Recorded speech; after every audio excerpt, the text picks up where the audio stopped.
Here. No,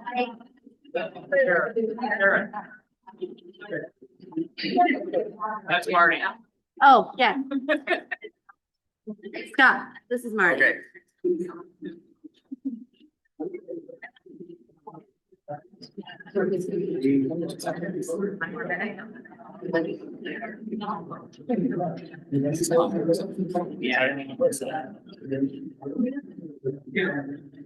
Oh, I was, I go, yeah, I do.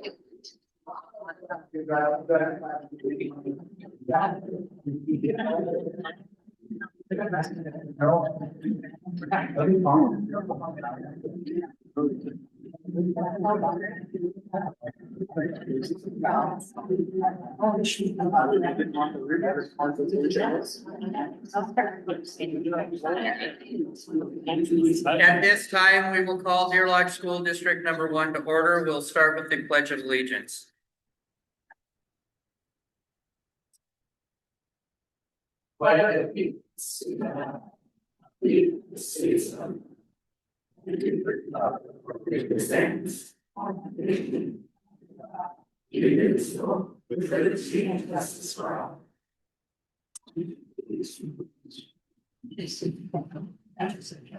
There will be a list of visitors on file at the office.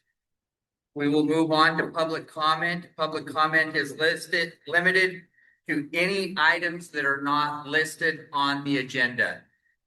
Is there any public comment? I do.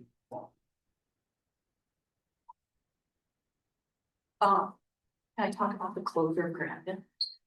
It's on the agenda. All right, so here's my. All right, so I'm just gonna go here. So this is my 35th year of teaching in this district, and I plan to submit my 2-year notice at the beginning of the 2026-27 school year. Over the years, I have taught kindergarten and first grade, and more recently, titled reading and math in 3rd, 4th, and 5th grades. As of yesterday, I was taken by surprise when I was informed that I may be moved to another building to teach K-3 title reading and math classes. While I understand that changes are sometimes necessary within an organization, this transition was not something I was willing or prepared for. Even though I'm frequently told to substitute for other teachers, I have dedicated myself to my current role and have taken great pride in my work with my students, my relationships with the Granville staff, and the progress I have made in my current position. With this in mind, when the K-2 title position was posted in-house earlier this year, another teacher applied to move into that role, yet that teacher was not considered for the position. There was also a 4th grade position that was posted as well. And so I'm saying if I had known that this was going to come about as of yesterday, I would have put in for the 4th grade position to have moved then instead of moving into K-2. Therefore, remaining in my current teaching position would continue to provide much needed stability and continuity for students in 4th and 5th grade. After 35 years of service in this district, I respectfully ask the board to consider the impact that sudden changes that are having on our teachers. In light of the unanswered questions and the limited time remaining in the school year, I hope you will reconsider.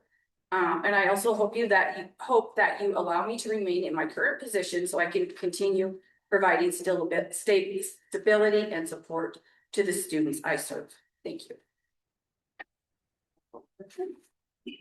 And if you can follow board policy 1700.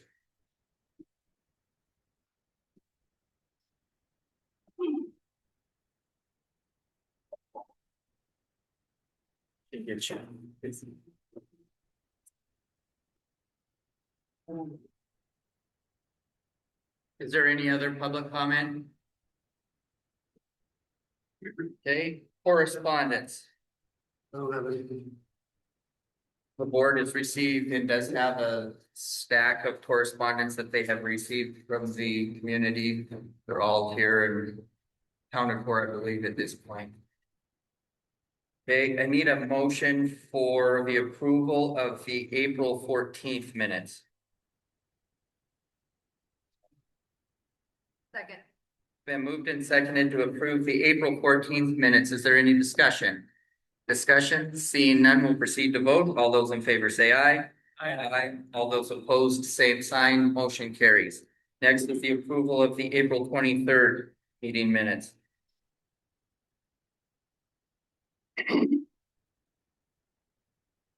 Move to accept the April 23rd meeting minutes. I'll second. It's been moved and seconded to approve the April 23rd meeting minutes. Is there any discussion? Discussion, seeing none, we'll proceed to vote. All those in favor say aye. Aye. Aye. All those opposed, same sign, motion carries. Next is the May 4th, 2026 meeting minutes. Is there a motion?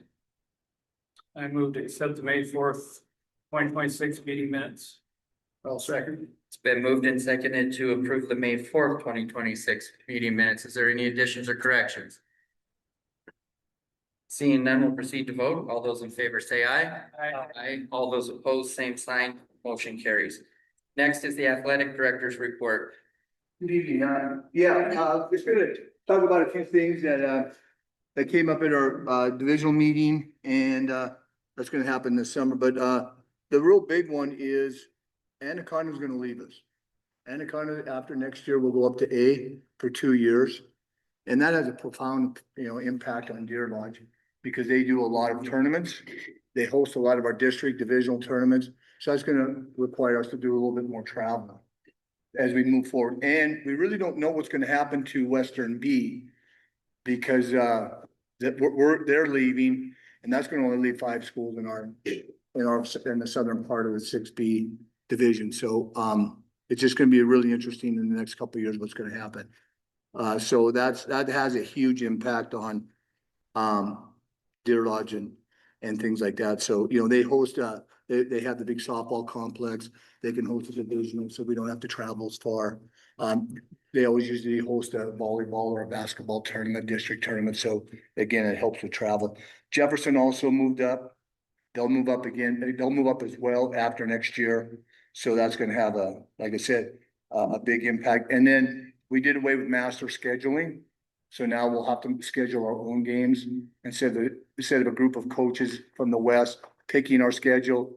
We're gonna have to now start doing that ourselves as well. So that's gonna be a big change as well as we move forward. Another big change is wrestling. Talk to the wrestling coaches and things like that.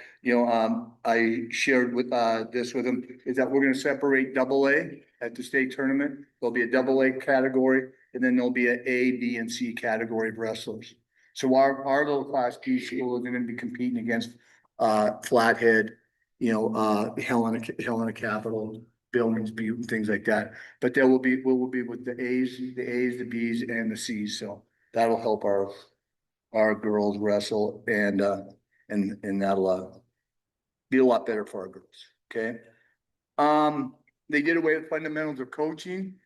Every coach just only has to do that now just once in their career, but they're gonna add a new course called Coaching Mental Wellness through through National Federation of High School Sports. So all coaches will now be required to take that. I don't know how often that is. I don't know how that's gonna work right now, but that's gonna be the new course for all coaches next year. Since coaches only had to take that every 5 years, the fundamentals of coaching, they only have to now just take it once in their career. And then they're gonna start adding courses like this for coaches to take on a yearly basis. So they're not just taking the same course. Class C, at our meeting, Thompson Falls is gonna try to go back to our original times of 26 and 24 minutes for cross country, but we'll look at that this summer and we'll go with that. But other than that, that's kind of all that I have right now for what happened at our meeting and at our divisional meeting and at the executive meeting by the MHSA. So, any questions from Anybody? Anybody have any questions? Well, were you gonna talk about the kids that made it to state for golf? Oh, yeah, we had two qualify. We had our girls qualify for, a boy and a girl qualify for state golf today. One placed, one shot very well. They both shot very well to qualify for state, but they both qualified. They'll go to Billings next week. And they'll golf Monday, Tuesday, Wednesday. Practice round will be Monday and then Tuesday, Wednesday. This weekend, we start, district track. So the next 3 weeks, district, divisional and state. And they're all being Missouri. So we'll go Friday, Saturday this weekend, Friday, Saturday next week, and then we'll go Thursday, Friday, Saturday. Thursday's only just pole vaulting. They'll just pole vault on Thursday and then Friday, Saturday for state. But everything will be over in Missoula, Big Sky. And then we're done with athletics for, wait, now girls play girls softball, they play Anaconda tomorrow night.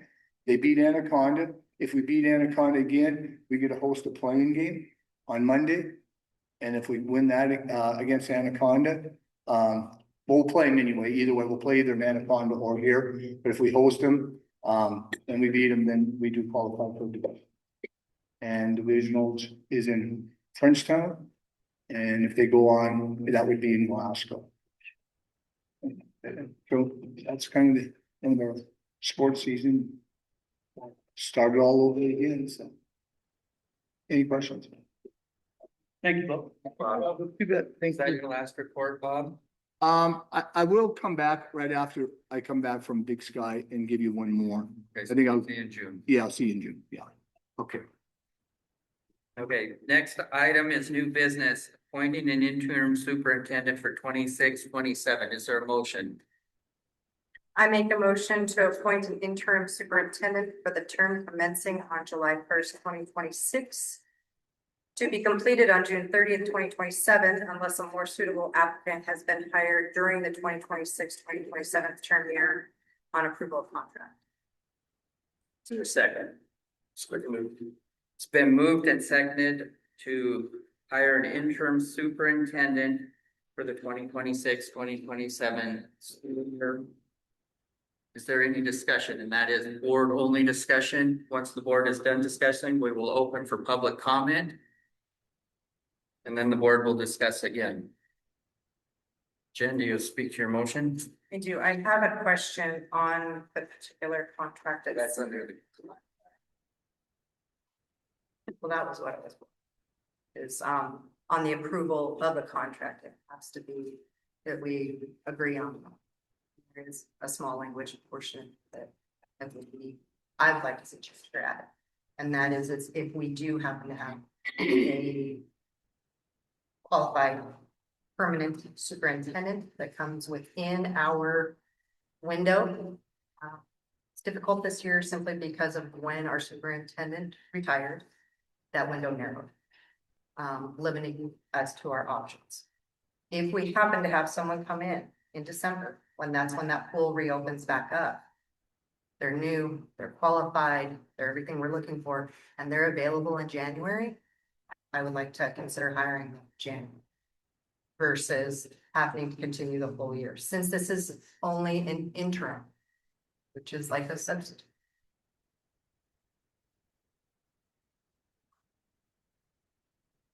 Is there any other discussion on hiring an interim superintendent?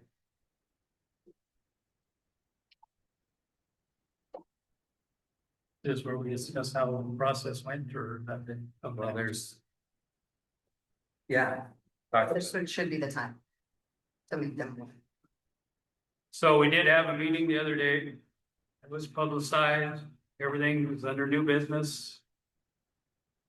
Sat down with Via in closed session like we have to, went through the applicants like we were supposed to, and we decided on one that was qualified, pretty much the only one that was qualified. So that's how we came to our conclusion. And then we opened the meeting back up to the public, but there was no public there. So it was a public meeting, whether people think it was or not. It was, just nobody showed up and it was under new business, so it was an action item, so. And it was a screening. A screening in order to say, do we want to bring these people back for free? It's no different than the screening we did, the interview committee did for the principals. There was 6 for that, they narrowed down to 2 and interviewed those. So it's the same process we've been using.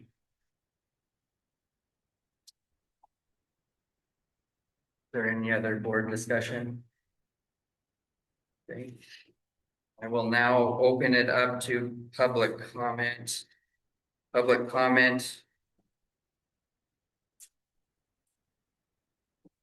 The item on the agenda pertains to hiring of an interim superintendent. The board has conducted its hiring process and will consider the action regarding appointing of a superintendent in its own sole discretion.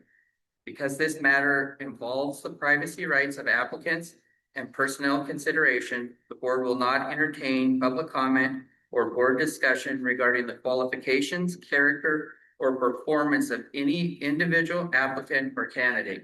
Comment is permitted to and limited to the motion itself, and all parties are reminded that applicants and staff members maintain rights of privacy under Montana law. In addition, comments regarding other staff members or applicants are not appropriate this time. Is there any public comment?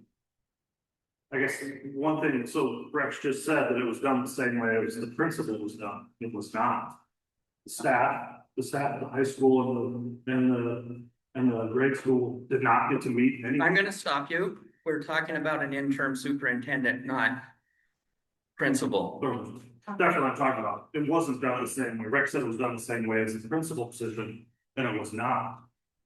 I mean, there was no staff meetings, there was no, you guys didn't choose multiple candidates, for the staff meeting for anybody else to meet. So how is it So done? the hiring is at the sole discretion of the board. But Rex just, I guess, it's not the same. It wasn't the same. That's what Rex just said, so. I think where the confusion comes from is the meeting that we had was for the screening process, and we did have that with the principal, who's gonna make the cut to get to the interviews. Right. Didn't make the cut. Nobody made the permanent cut, and I think that's where a lot of the confusion is at. Had we had someone that made the permanent cut, we would be bringing 1 or 2 applicants to you to say, please open these up for consideration. Please come meet them. At this point, we're still looking for a permanent superintendent. That's where we're at. I would speak to Jen's comment. We went through the applicants. We had nobody that had their superintendent credentials. Well, actually, we had one person, and that person had quit the school they were at halfway through the year. So we didn't feel like that was probably what we wanted to bring in. So when we say qualified candidates, please understand what we're saying is we had nobody with superintendent credentials. It's not, and part of the reason is because the superintendent hiring process generally takes place statewide starting in January. If you'll remember back when we hired Mr. G, we started in January. We pretty much had it wrapped up in February. So the pool of superintendents looking for a job is gone. Literally gone. Okay, now you might have one here and there, but the pool of applicants is done. So we looked at this, we chose a candidate, and it is an interim position. We're hoping to fill this position until we can put our hat back in the ring in January and see who we can get that actually has the superintendency credentialing and hopefully experience to go along with this. Okay, and I just want you to clearly understand that when we looked at our applicants, we had nobody that had their credentialing for the position.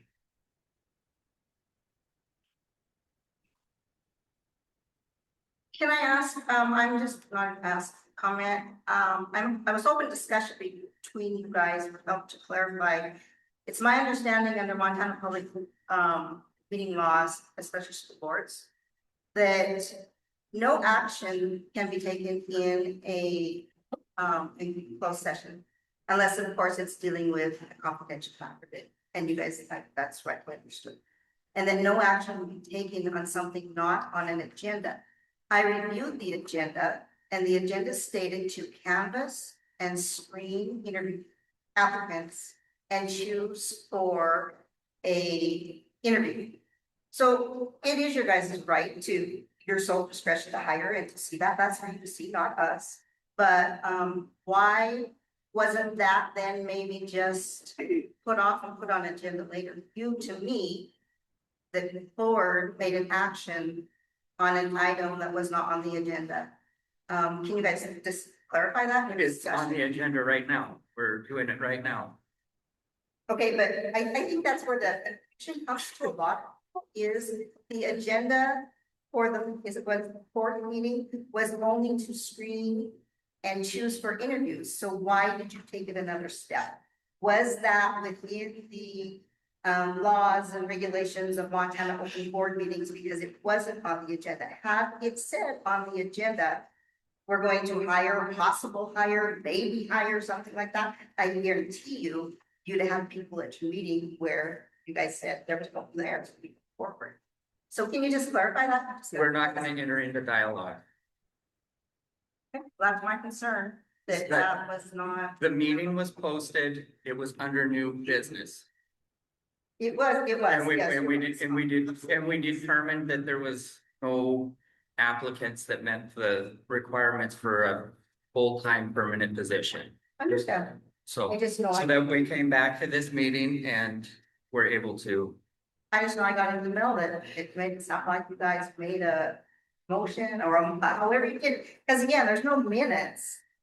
No recorded minutes for anyone to review, so we can't, Yep. you know, so do we also, I want to make a comment that we need to make sure we have a backup for that, so that all these people can have questions answered. Yeah, I just wanna, Shane.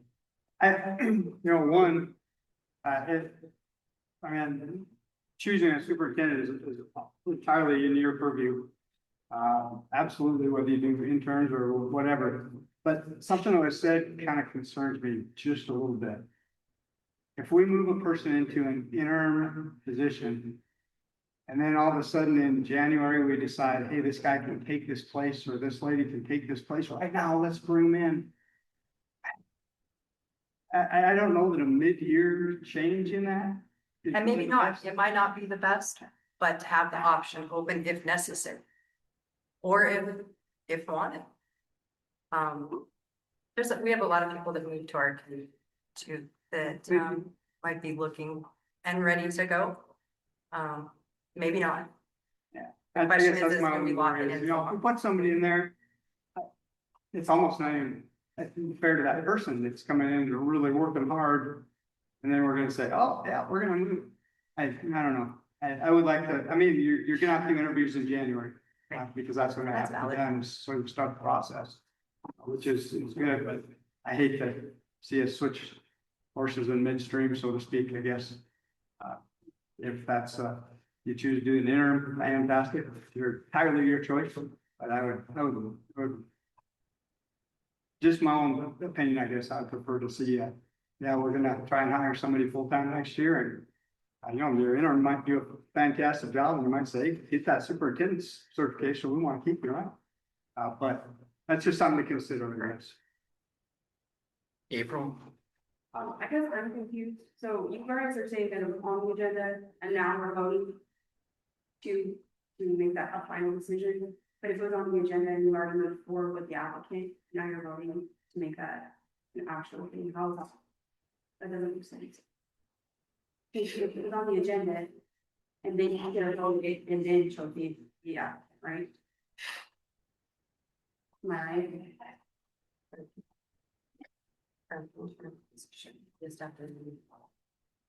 If it was on the agenda. The motion was for the attorney to draft an interim contract with a reverter clause. The revert clause, yeah, and then. the what clause? Reverter, meaning that person returns back to their original. That's what was decided, and then the actual vote was gonna be, it will be tonight. Right, but then you are actually doing the bulk of that position without voting whether or not you guys wanted that. That's where my confusion is.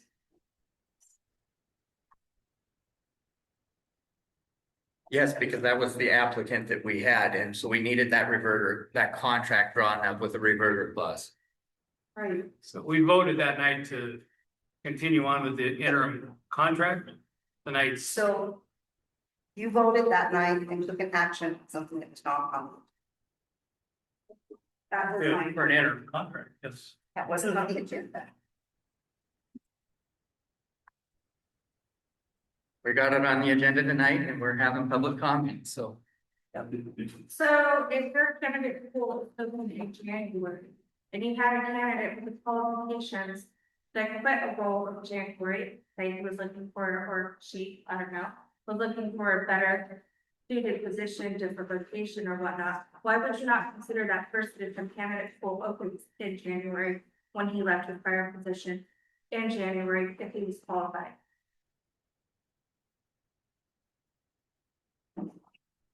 I don't. We're not gonna, we cannot enter into that because that violates that applicant's privacy. Say that, there was a qualified person, like whatever his job in January, we didn't really feel like that would be appropriate, but you're gonna go on with interviews in January. Correct. So, just, that doesn't make sense to me. So I guess I'll explain. The superintendent hiring season, correct me if I'm wrong, Mr. G, is a January, February timeframe. So would there start speaking for the qualified? No, They're generally still under contract until June. Yeah, so they would not start They till would not July. start until the following June. Yeah, So it's kind of a new point to move into an interim position that's gonna go back to try to hire somebody in January, which they're probably in contract till June, right? so you hire in January, they start in July. So our intern would be July to July. June. Generally covers the fiscal year, July to July. So even though we hire that person and probably have a contract, that contract basically read that they start in July, not at the present. And so, yeah, there's a lot of times in schools, a superintendent that is the superintendent of a school and moves. He or she has taken, interviewed and taken a position somewhere else. But they will finish up their school year because they are under contract. And they will finish that school year generally done whenever their contract says, usually by the 1st of So July. negating a contract is qualified and qualified person. Excuse me, I didn't hear you. Negating a contract or leaving a contract is qualified and qualified person. I don't know on that. Not necessarily. And was there only one other applicant? No. There. Oh, shoot, I don't know. Yeah, there were more than one.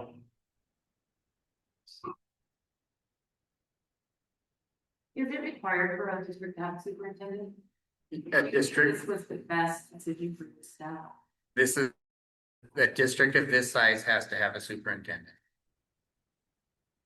Are we concerned about the fact that we're moving a principal out of the K6 and now we're trying to look for an interim principal for 1 year? And Or 6 months if they. miss essentially that. 2 brand new principals, K-12, a brand new superintendent. Like, was that discussed? Yes, Because that's the piece of, as a staff member, that I think a lot of us are concerned about, was like, our voice wasn't heard in that instance. Which is why when things are put on an agenda and we read that, that's when we decide to go. So when the action isn't on the agenda, that's why none of us were there. You were picking to interview people, not to do interviews. So to have, it would be put on, not never be put on the agenda for us to know that you were going to select this, made our voices turn out and stuff. This is our day job. This is what we have to come to every day. So we would like your voice to do our bosses. Is there any other public comment? Just want to make sure I was doing correctly. You had many applicants, only one was qualified. So you're choosing a less qualified, is that what I'm understanding? Is there any other public comments?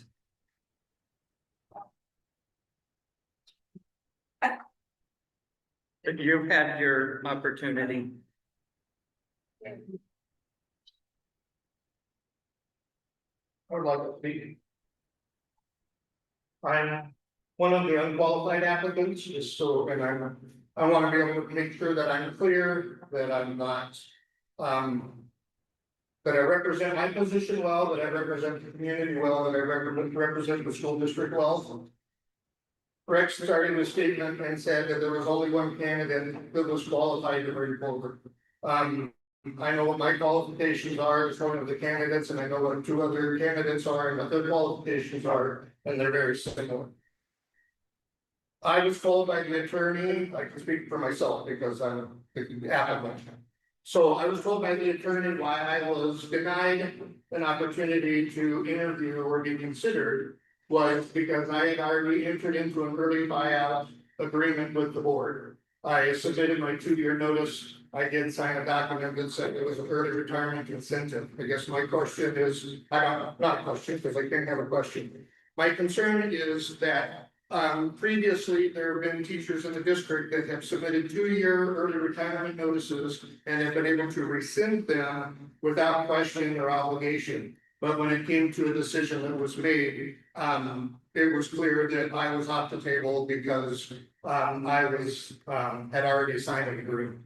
If that's my fate, then that's my fate. I choose that. I just want to be I want the board to be very transparent. When we say that there was only one qualified person, is the statement that Rex said, I just want to make sure that everybody is clear that that is not a correct statement. If we leave it at that, and so, that's all I gotta say. Thank you.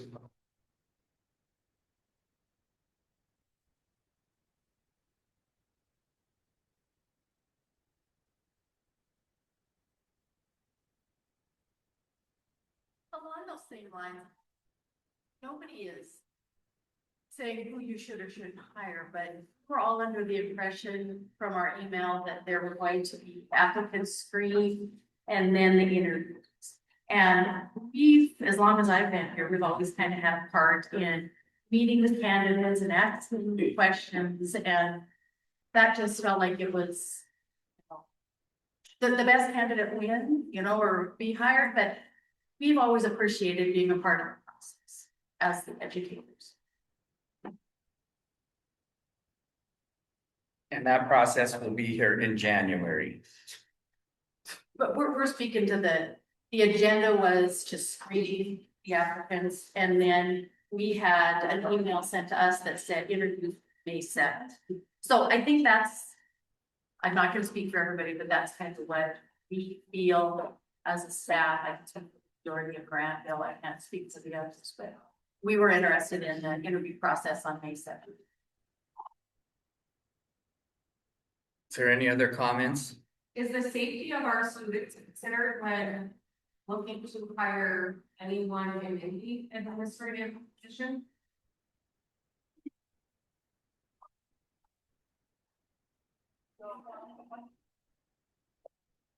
Is there any other comments? I guess I have a comment. As a member of the public, I'm listening to all these questions, and you wanted people here. You said there was no public here at the May 4th meeting, correct? Okay, you have the public here, people are asking questions. Can you give some kind of answer instead of just sit there? Oh, we can't. I mean, acknowledge something. We can't. It's the laws. I hope you're hearing whatever that is said. That's what our job is, to listen. So. Is there any other public comment? I do thank you guys on your job, your time. I know it's probably not the most glorious job, but it's what it is.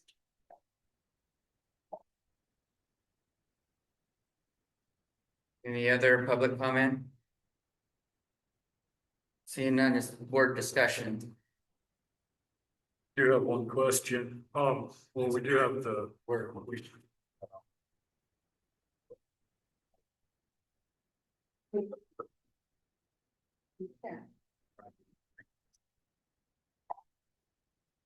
My only comment would be, the same thing was said when we did the hiring of the first superintendent. I'm granted this only my second time, but I remember the comment was, don't rush into this, give us time, don't rush into your decision. And I did want to reply to the public, and I was corrected, I couldn't, but I mean, it's always gonna feel rushed, because it is scary getting a new boss. And we will support.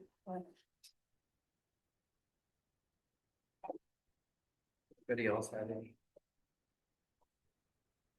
It's been very difficult, I guess is what I'm gonna say. We don't get to pick the cards we're dealt. We get to play the hand that we have.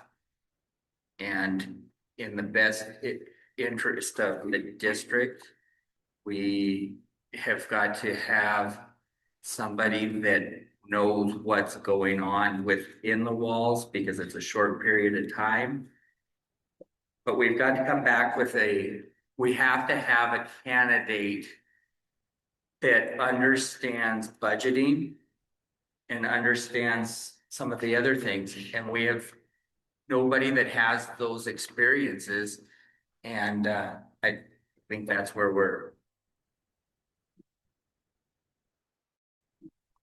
we really gotta be. Well, I think I beg to differ, because I think. This is Mr. good Rickerson board has a- discussion only. This process stinks. I'd like you to stop calling Mr. Chrisman nobody. Saying nobody, because he had the qualifications in the industry. So please.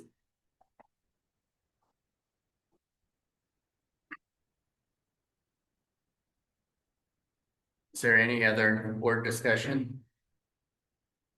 Seeing none, we will move to vote on appointing an interim superintendent for the 26-27 school year. All those in favor say aye. Aye. All those opposed, same sign, motion carries. Next would be an interim superintendent contract.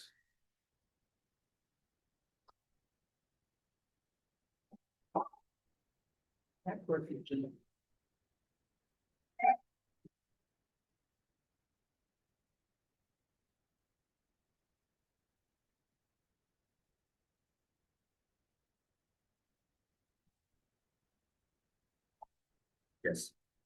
Need a motion on the interim employment contract.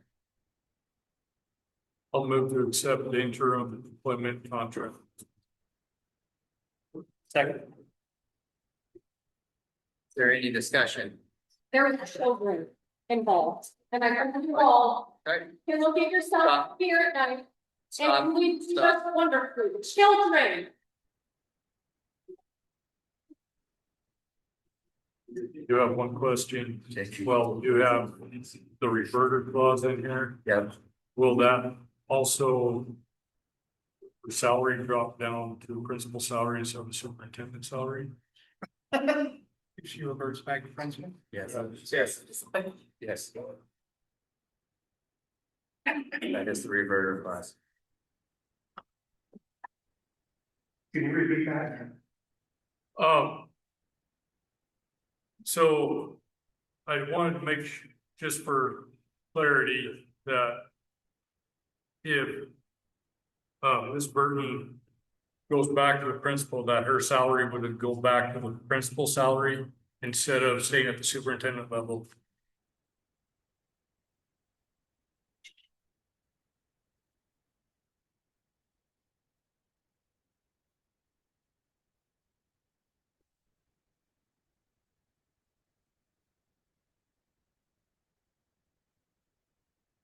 Is there any other discussion on the contract?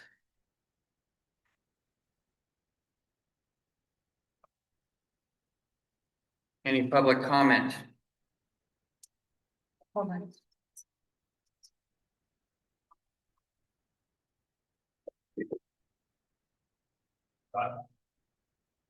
So, granted, you hire somebody in that position, but they went top you wherever they might be. They grew in January, get what happened, the principal getting sick, right? If there's the other search is tied with January. That's pretty unlikely. What's that? That is pretty unlikely that would be the case, but yes. But just in case. Even so, even if a principal was hired for the whole school year, they're getting hired for the 1 year interim contract. Who's gonna take that?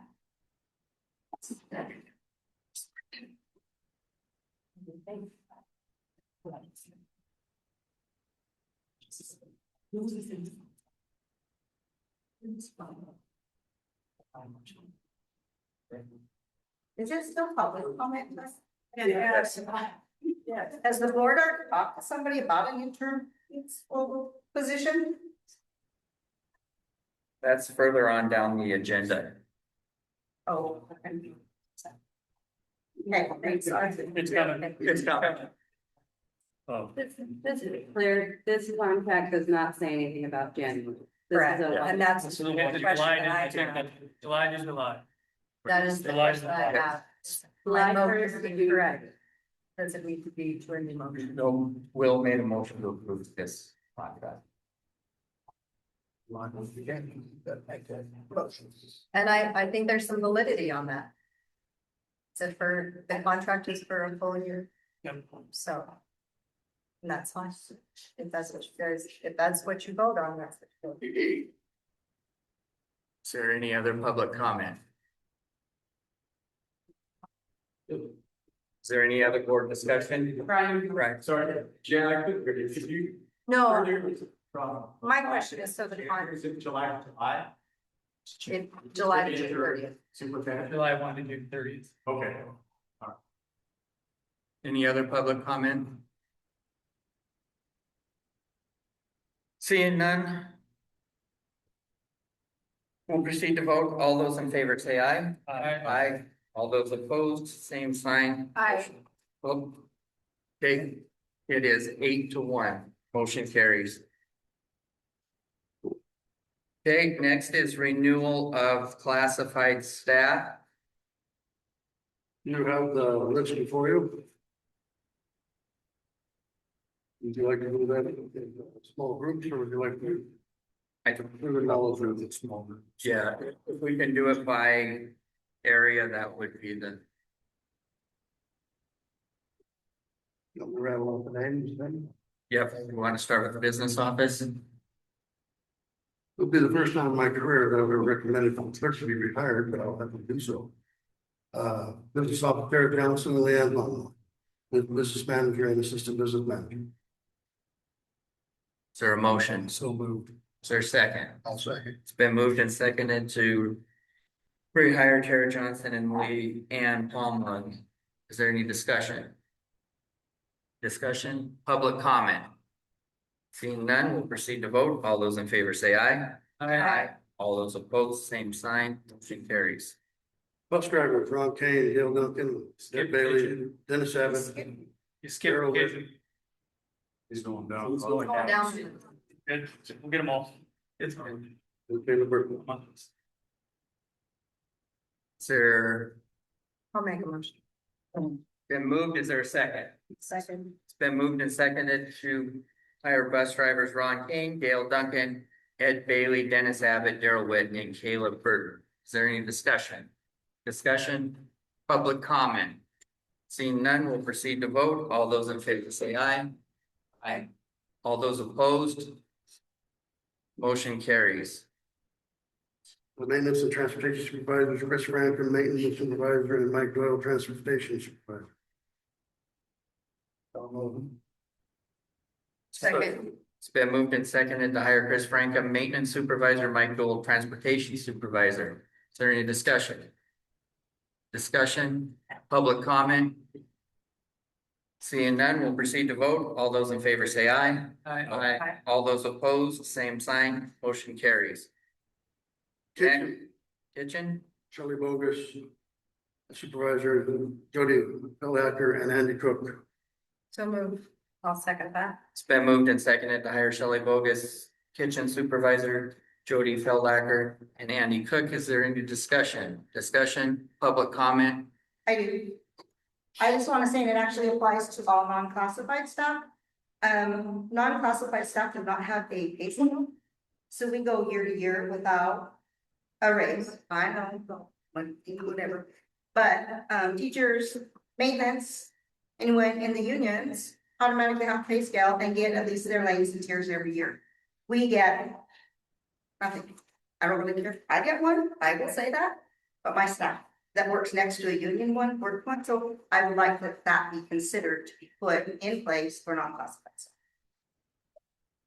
there any other public comment?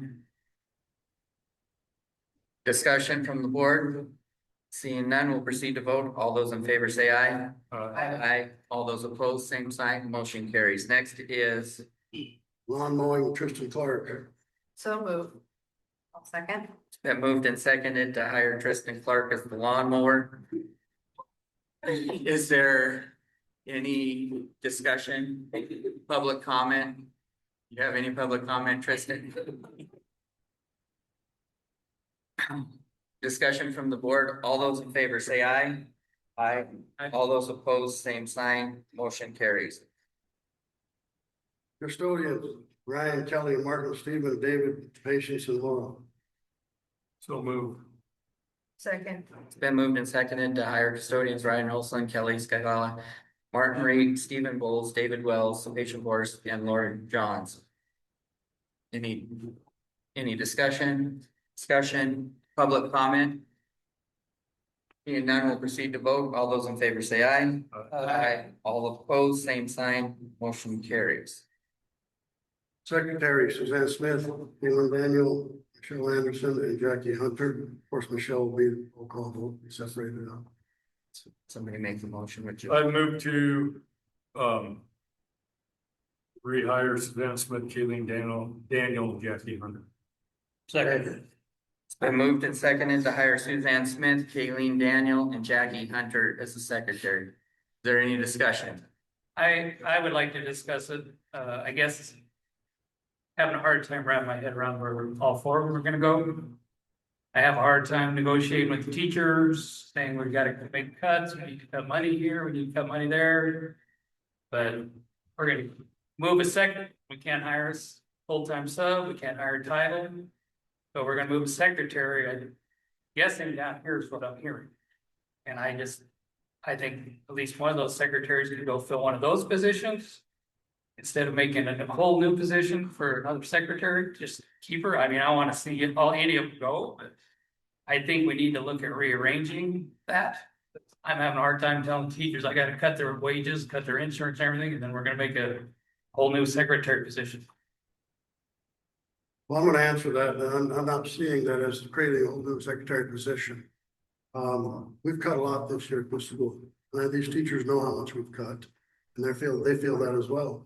We've cut a principal, we've cut a custodian, we've cut two teachers elementary that are not being renewed. We got a refill, we have two in the high school that are not being filled.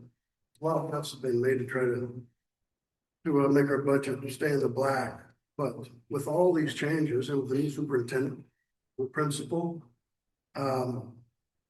we need to keep the secretarial pool in play at least for one more year. And I think that your concerns they're not invalid at this point, but I think they'll be much more valid at this time next year.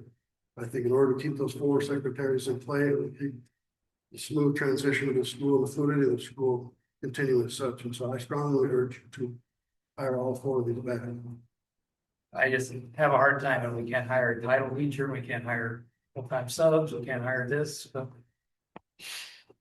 And I agree, I don't want to see any of them go, that's not my intention, it's just. Have a hard time negotiating with teachers saying we're gonna cut all this stuff. We can't do a title, we can't do anything else. Tara. Okay, so this next year we're shutting down a building. We're having 7th and 8th grade move up to the high school. I'm going to have 2 new principals, a brand new soup. My admin team is completely different. There are so many different things going on this next year. I will gladly, if you come into my office, I'll sit down and write a duty list so you can see why it is needed. Why Leanne and I need this to help make this district run smoothly. It's clearly needed, and I would be happy to have that conversation with you. But I would be happier if it would just renew all these poor people tonight. I'm gonna see the list later. Is there any other board discussion? I will speak. speak towards what Rex is saying,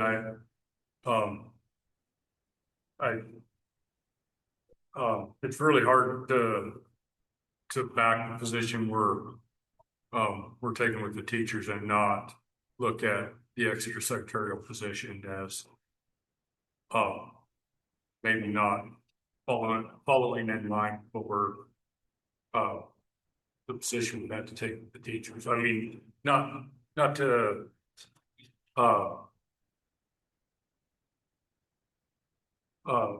minimize what Tara and Leanne are facing in the next year. I mean, just like I say, it's not it's a hard position to be in. I'd throw out an idea. It might be possible that we could fill one of Rex's half-time positions and a half-time secretary position. And still have a full-time position of one of these secretaries. Just something that we may want to consider.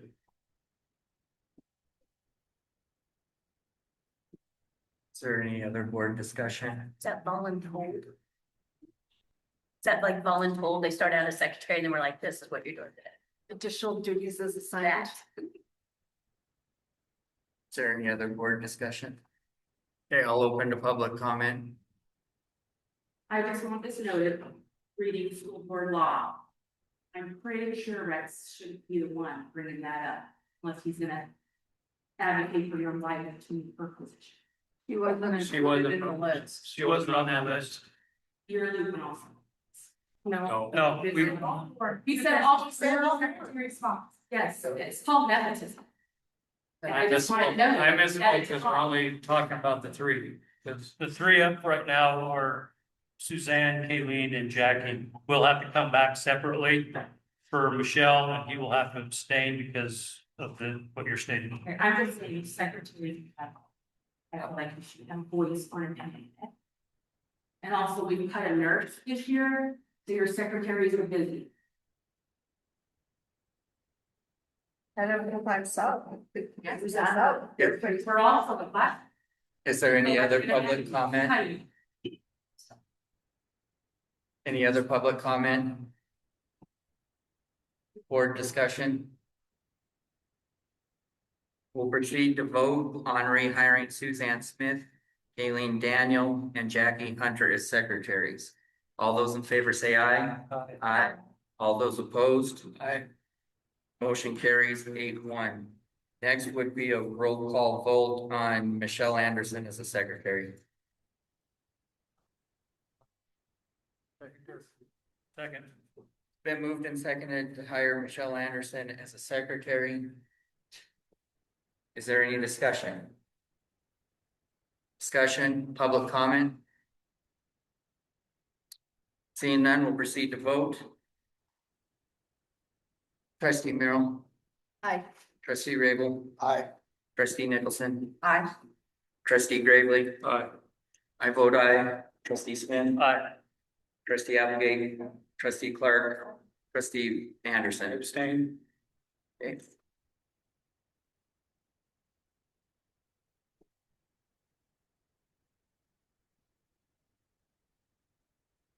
Next item of new business is coaches.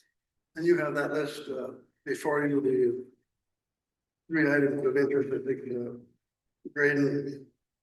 He's actually on here twice. It needs to be a roll call vote, otherwise, very similar list as in the past, except for Danny Crowe, a volleyball coach in junior high. Can we break these by sports? Yeah, if you want to. Yeah, Scott, I would appreciate. Start with volleyball. High school. High school volleyball, sorry. I move to accept the high school volleyball coaches as presented. Second. It's been moved and seconded to approve Paige Fickler Cleveland as head volleyball coach and Genesis Keith as assistant volleyball coach. Is there any discussion? Discussion? Any public comment? Seeing none, we'll proceed to vote. All those in favor say aye. Aye. All those opposed, same sign. Motion carries. Next would be high school cross country. I move to hire Frank Spring as the high school cross-country coach. It's been moved and seconded to hire Frank Spring as the high school cross country coach. Is there any discussion? Discussion, public comment? Seeing none, we'll proceed to vote. All those in favor say aye. Aye. Aye. All those opposed, same sign. Motion carries. Next would be boys basketball. I move to hire Tristan Smith as the head and assistant boys basketball coaches. It's been moved and seconded. Is there any discussion? Discussion, public comment? We'll proceed to vote. All those in favor say aye. Aye. All those opposed, same sign. Motion carries. Next would be an assistant basketball coach. I move to approve Graydon Nicholson as assistant boys basketball coach. Second. It's been moved and seconded to approve Graydon Nicholson as the assistant boys basketball coach. Is there any discussion? Discussion, public comment, roll call vote, trustee Merrill, Aye. trustee Rabel, Aye. trustee Nicholson, Abstain. trustee Gravely. Aye. I vote aye as well. Trustee Smith. Aye. Trustee Applegate. Aye. Trustee Clark. Trustee Anderson. Aye. Motion carries. Next would be head girls basketball coach. I move to hire Peyton Owens as the head girls basketball coach. It's been moved and seconded to hire Peyton Owens as the head girls basketball coach. Is there any discussion? Discussion, public comment? Seeing none, we'll proceed to vote. All those in favor say aye. Aye. All those opposed, same sign, motion carries. Next is wrestling. Move to approve wrestling coaches as presented. I'll second. It's been moved and seconded to hire Bobby Ray as the head wrestling coach, Markanda Everson as the assistant wrestling coach. Is there any discussion? Discussion, public comment? Seeing none, we'll proceed to vote. All those in favor say aye. Aye. All those opposed, same sign, motion carries. I move to table the spring sports hirings until the seasons are finished.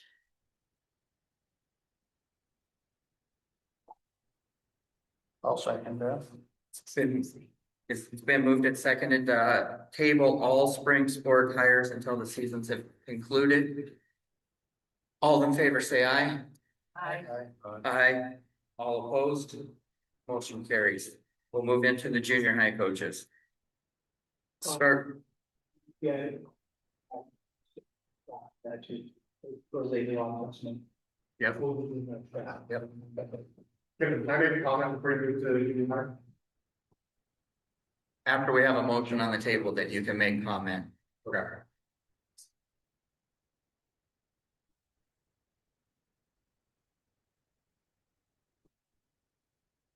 Junior high.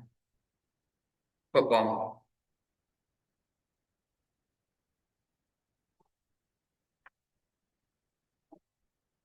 Is there a motion? So moved. Second. It's been moved and seconded to hire Sean Herrick as a football coach and Nolan Boyle as a football coach, junior high. Is there any discussion? Discussion, public, what? Seconded. Or, Kathy. Elementary. yeah. Oh, so we need an elementary. Yeah. Oh, I'll second. Is this the one you want to make public comment on? Yeah, as in regards to high school, I know that we're piloting an 8th grade program for golf. I just would encourage the board that we do that for other sports, especially wrestling, basketball, volleyball. It's a whole nother year that these students get exposure to high school level, and it's a game changer. We saw almost 26 participants participate in divisionals in wrestling, and I think that all those athletes have a major leg up to our athletes. So I would encourage maybe someone make a motion or meet with me, or that's my comment.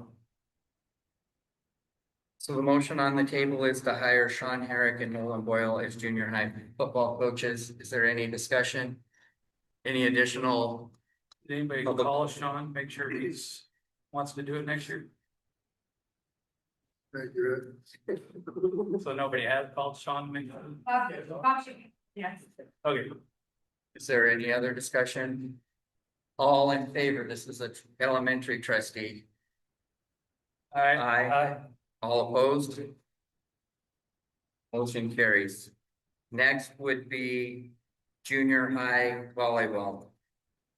I moved to hire Jody Walker and Danny Crowe as the volleyball coaches for junior high. Clarification, this is renewals, not new hires. The new hire is further down on the agenda. So it'd just be Jody. Okay, Oh, I moved to rehire Jody Walker, the junior high volleyball coach. I'll second that. it's been moved and seconded to hire Jody Walker as junior high volleyball coach. Is there any discussion? Discussion, public comment, seeing none, we'll proceed to vote. All those in favor say aye. Aye. All those opposed, same sign, motion carries. Next would be junior high girls basketball. Well, I moved to hire Jody Walker and Danny Crowe for girls basketball. I'll second that. It's been moved and seconded. Jody Walker and Danny Crowe as junior high girls basketball. Is there any discussion? Public comment? Seeing none, we'll proceed to vote. All those in favor say aye. Aye. All opposed, same sign. Motion carries. Next would be boys basketball. I moved to hire Kirk Walker as boys basketball coach. I'll second it. It's been moved and seconded to hire Kirk Walker as junior high boys basketball coach. Is there any discussion? Public comment? Seeing none, we'll proceed to vote. All those in favor say aye. Aye. All opposed, same sign. Motion carries. Next would be, I moved to hire Graydon Nicholson as the other boys basketball coach. Junior Second, high. it's been moved and seconded to hire Braden Nicholson as a junior high boys basketball coach. Is there any discussion? Public comment? Roll call vote. Trustee Anderson. Aye. Trustee Smith. Aye. I vote aye. Trustee Nicholson. name, Trustee Merrill. aye. Motion carries. Next would be junior high cross country. I moved to hire Don Hagan as the cross country coach for junior high. We hired. Second. It's been moved and seconded to hire Don Hagan as junior high cross country coach. Is there any discussion? Public comment? Seeing none, we'll proceed to vote. All those in favor say aye. All those opposed, same sign. Motion carries. Next would be junior high wrestling.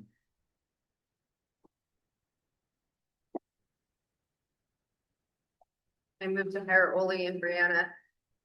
Junior high wrestling coaches.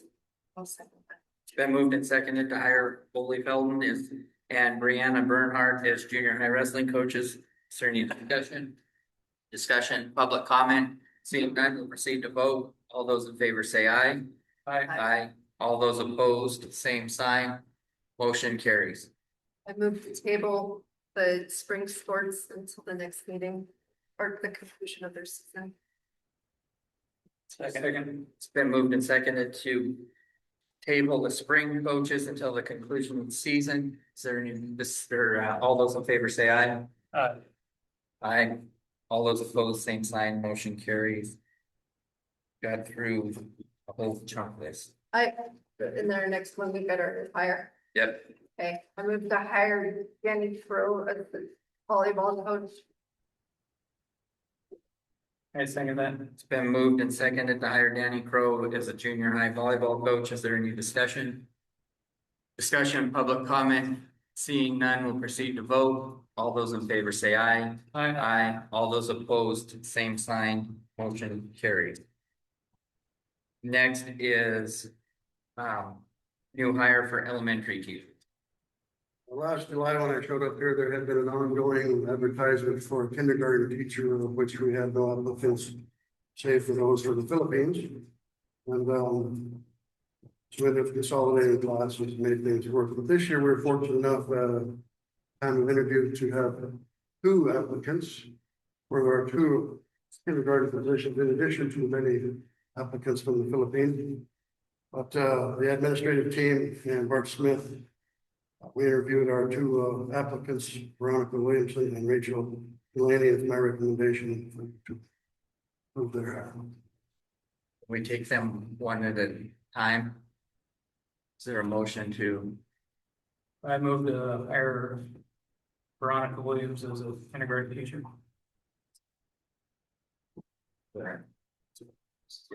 been moved and seconded to hire Veronica Williamson as a teacher in the kindergarten's first year. Is there any discussion? Yes. So on OPI, our advertisement is to hire one kindergarten teacher. We didn't, Mr. Grosbeck was still kindergarten teacher until we haven't hired her yet, have we? So we're filling a position that's not vacant. I also think there's been another applicant since they interviewed. It's still open on OPI. I think we only ever have no choices. I would like to see this reopen to hire two teachers or just hire the one and then open it to hire another capability. So I move to amend the motion to not hire kindergarten teachers this time.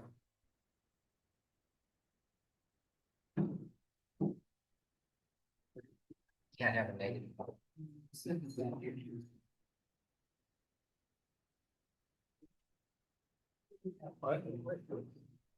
So I move to table. Is there a second? Motion on the floor is to table hiring of teachers.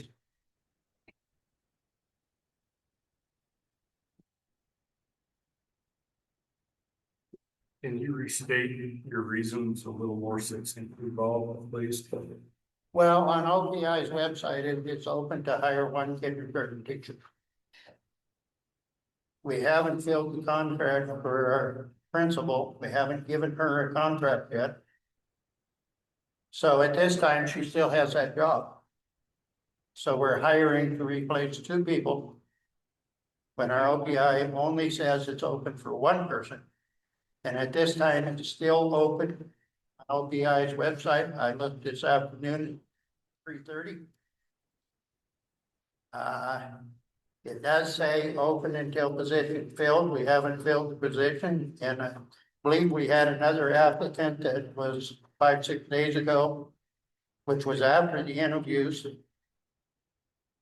But we always seem to only get no choices. And so this would give us a choice of another applicant. Just to clarify, you did offer Mrs. Prosnick the principal position. So she has signed the contract. She has not, nobody has signed their contract yet.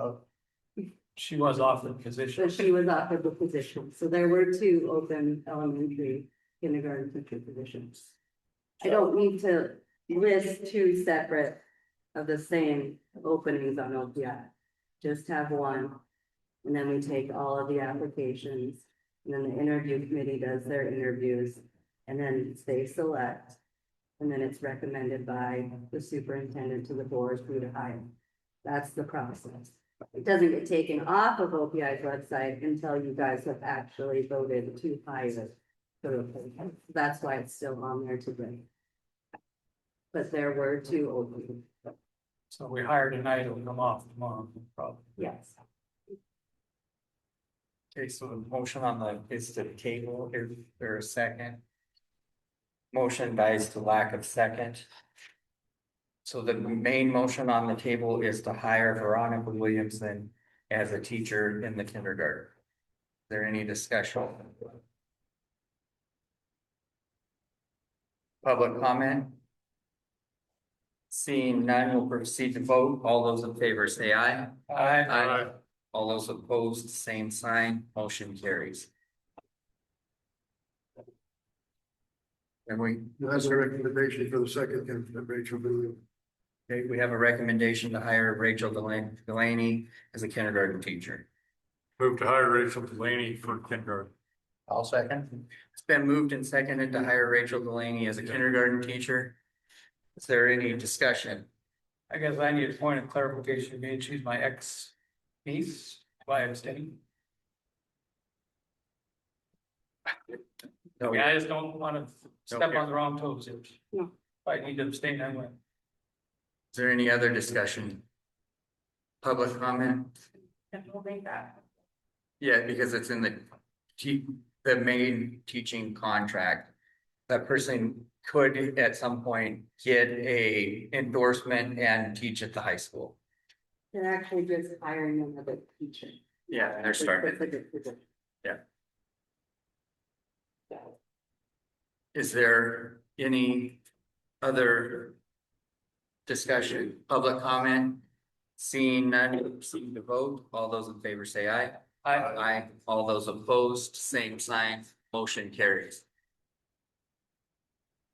Next would be a search for an interim principal for the 2026 school year. We would need a motion to open for an interim principal. Move to open a search for an interim principal for the 26-27 school year. It's been moved and seconded to open for an interim principal for the 26-27 school year. Is there any discussion? Discussion, public comment? Has that already been talked to somebody about that? Is that going to, well, wait, I can ask. My concern is that maybe you guys have already talked to somebody about that, you're gonna bring it about kind of the same way that you did with super. Is there any other public comment? I just request the board to remain transparent in their policies for the process. And mind your turnout. This next, I'm sure that I can. Is there any other public comment? Board discussion? Seeing none, we'll proceed to vote. All those in favor? What? Elementary principal, she seconded. That's right, not. I'll second it. Oh, that's Is it? because it's administrative, it's administrative. Administrative position. We're good. Yeah, it's under a district-wide contract. Is there any other discussion? Seeing none, we'll proceed to vote. All those in favor say aye. Aye. All those opposed, same sign, motion carries. Next is out-of-district agreements. Okay, so these are the Garrison Gold Creek Middle School kids. We did find that it is a district to district out of a district agreement that we were supposed to do for those middle school kids, those Garrison Gold Creek kiddos. We have to receive tuition from the district for those children. Those are the ones that are already enrolled in it, right? Mhm. So this is for this current year. We're obviously at the end of the year. We already provide free transportation for them, but that will be something you will have to discuss in the future, if that's something you want to change or not.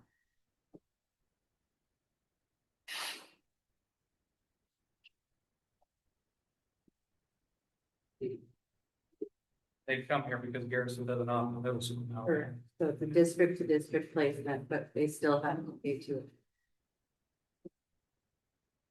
I'm here an individual making a request, does it matter which ones it is, that's darkened or it's just text? You know, it's, that's literally for our. Your usage only? Okay.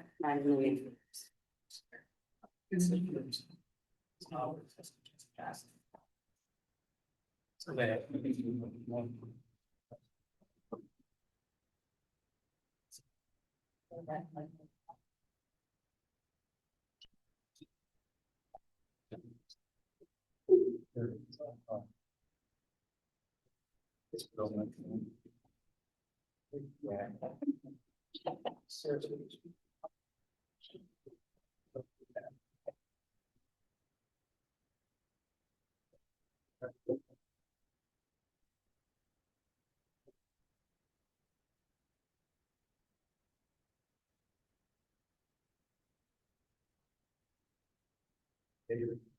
Take my. That's the.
This would be an elementary item. Is there a motion to approve the out of district agreements with Gold Creek Garrison?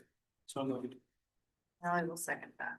Been moved and seconded to approve the out of district Garrison Gold Creek Middle School students. Is there any discussion? Discussion, public comment. I don't know if you can answer this or not. I know you're not supposed to answer question. Gold Garrison and Gold Creek, now that they're combined, have never, they've only ever went to sixth grade. I don't understand why now, all of a sudden, if I understand correctly, it's like we owe 18, I don't know if it's $100,000 to you guys. Kara, can you explain that? So, was it 2 years ago? 2 years ago, legislature. passed. Well, not showed up. The legislature decided that every school district has to charge tuition to kids that are coming from a different school.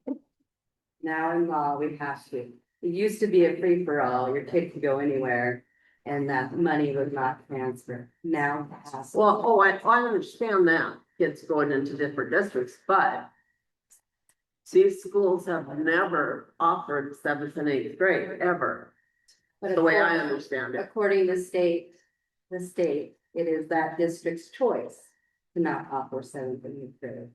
But because the district is choosing to not offer seventh and eighth grade, they have to pay. So they tuition have to pay to kids go out of To district. go somewhere. Okay, so they have enough kids that it comes to that much money.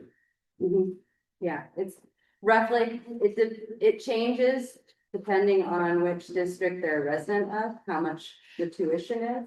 But it's right around roughly 2,000 per kid. And is it more for seventh, eighth grade than it is for a first through sixth? I guess I could ask them this. No, it's 9 through 12 high school compared to K through 8 is the tuition. So they have that money going. And it's the A and B money that the state gives them for Right. those kids, and then they have to give it back to us. Right. So it's not, it's their A and B money that. I just didn't realize there was that many. It's not AFB money, right? Oh, is it? It's tuition money. Oh, It's tuition money. Yeah, which is Yeah. permissive. I just didn't realize there was that. Yes. Bob, you had some discussion. I do. I was in Gold Creek School for a number of years, right up until they moved me out of Gold Creek School in eighth grade. So prior to that year, there was first through eighth in both Garrison and Gold Creek. Oh, I they, don't know when Garrison moved. I didn't know they had that. Used to be eight, used to go through eight Eighth grade. both schools. And then there just wasn't enough students and or money, and so they moved, at one time they had moved sixth, seventh, and eighth grade to Deer Lodge. from Gold Creek, and they brought back 6 because they were out of students again. And then it just dwindled. So we had no school. Is there any other board discussion? Thank you. Seeing none, we'll proceed to vote. All those in favor say aye. Aye. All those opposed, same sign. Motion carries. Next is the FFA's request to attend the national convention. We do have both FFA and FCCLA requests in your board packets, and of course, they're separate action items. And I recommend that you approve both of them. I'd move to approve the FFA's request, then that's. Been moved and seconded to approve the FFA's request to attend the national convention, and that one is in Indianapolis. Is there any discussion? Do we have a form for this, or is it just the letter? So I was thinking we had a form. That was to accompany. Gonna defer to, Okay, we have a field trip form, and this is like kind of a field trip on steroids, so that's like included in that. But yeah, so that's the. But their first step is to get it by. Okay. is there any other discussion? Do we fund this? Do we fund it? No. No. So both of these, FFA and FCCLA, a portion of it is funded out of the Carl Perkins grant. The rest, they have to fundraise and they have to pay their own way.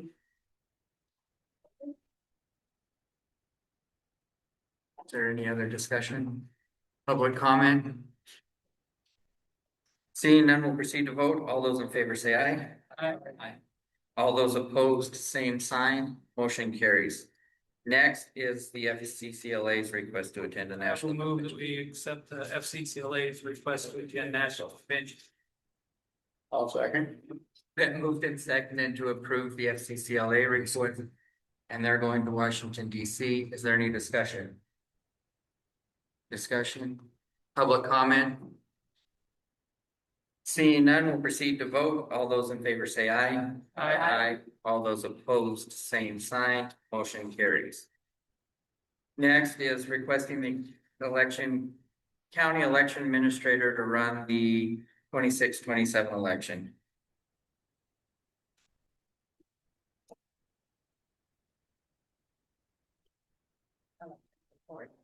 For would be our school elections, Any any election that. I'll second. It's been moved and seconded to have the county election administrator run the district's 26-27 elections. Is there any discussion? If there's ever a reason we want to pull out of that, and we are, is this for the years? So. What was the question? Well, we're doing the county election administrator, so if we decided we didn't want to do it that way, we can pull back out, is it for the year? Yes, you may. Is there any other discussion? Public comment? Seeing none, we'll proceed to vote. All those in favor say aye. Aye. All those opposed, same sign. Motion carries. Next would be the Sacman bus contract for the high school. This is for our geographically isolated students in the north end of the county that are bused to Helmville. We do have Mr. Sacman with us. You do, I gave you all a copy of the current contract, so you can look at it, and then I will allow you to discuss it with Martin.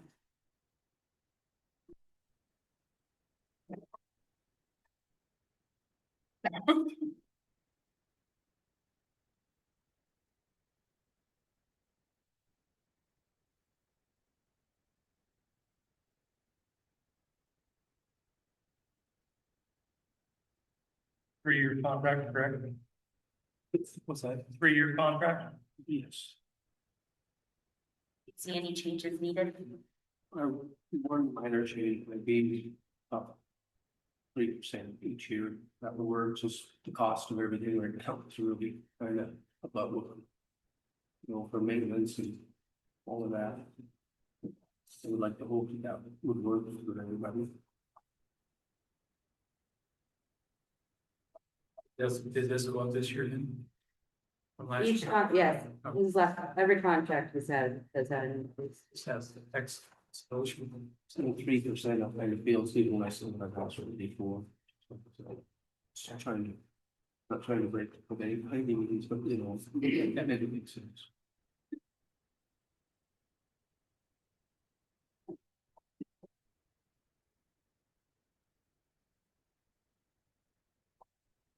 I move to accept the contract with Mr. Sackman for the Ovanda Helmville Drum school buses, the 3% increase each year. Also, Been moved and seconded to enter into a contract with Sacman Buses for the Ovando Helmville Drummond for a 3-year period with a 3% annual increase. Is there any discussion? Tara, is that doable to add 3% to that? And Yes. Tara, does that come out of the transportation budget then? What's not doable is to not have a contract to haul these kids. right. Is there any other discussion? Is there any public comment? This is, cover just high school students. You're not transporting that entrance, right? Well, just CBS. Is there any other public comment? Just so everybody knows, Marty, you're driving activity bus for us now. So we appreciate you driving activity bus. Just go back to that. Says we appreciate you driving activity buses. Discussion? Yes. It does carry high school students, but there are some different exceptions when it comes to an elementary who has a high school sibling on the bus. At least it has been in the past. Certainly hope that's going through the individual school districts. In the contract, it says it goes through the Powell County High School Board of Trustees. Those elementary school districts have a say on elementary students being transported out of their districts. Correct. They need to be covered through the elementary districts.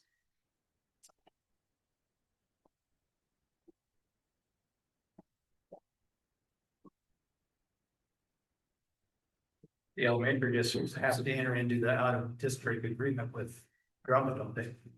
So that part goes in elementary. So we can just add on that Parent is line. responsible for transportation. Yeah. It is against Montana law to take a student out of one district into another. Correct. So these elementary districts have to approve it.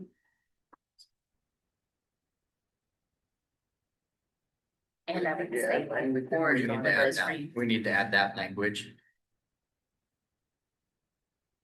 Is there an amendment to the motion? That the Helmville has to approve it. Humboldt, Orlando. Yeah, everybody has to. Well, I think it goes back to the tuition thing, right? It's the same with that district. Transportation. Well, the out of attendance agreements have a box to check whether transportation is included or not. Right. So Okay. that kind of sets that. Right. Then it would go to the elementary school board and our school board to negotiate transportation. Or two different things. No, you're convoluting two different things. The elementary, that has nothing to do with Powell County High School. Yeah. It's Powell County High School that is doing the transport. Yeah. Correct. Not Deer Lodge Elementary. So it's the two elementaries that would have to. They do the out of district agreement, but the transporting. We would have to actually have an agreement with the elementary district. That they are allowing us to take their elementary students and transporting them out of their district into the Drummond district. Yes, I So agree it's with two that. I'm just different- saying that when it comes to Garrison, it'll have to be. Yeah. kind of the- So yes, we could Yes. have the language. So we need a motion to amend the contract. I move to amend the contract to include the elementary districts discussing deciding the transportation of their elementaries. So basically, Martin, you can't transport any elementary kids unless we inform you that we have gotten the written consent from. Even as a sibling situation like that. Is there any other discussion? Oh, there's a second to the amendment. Is there any discussion? Yeah. Is there any discussion on the amendment? Public comment on the amendment? Does that, Yeah, we're good. okay. All those in favor say aye. Aye. All those opposed, same sign, motion carries. Now we're back to the contract 3% with the added language. Is there any further discussion? Discussion? Public comment? Seeing none, we'll proceed to vote. All those in favor say aye. Aye. All those opposed, same sign, motion carries. Okay, next is a discussion on the future of the elementary bond.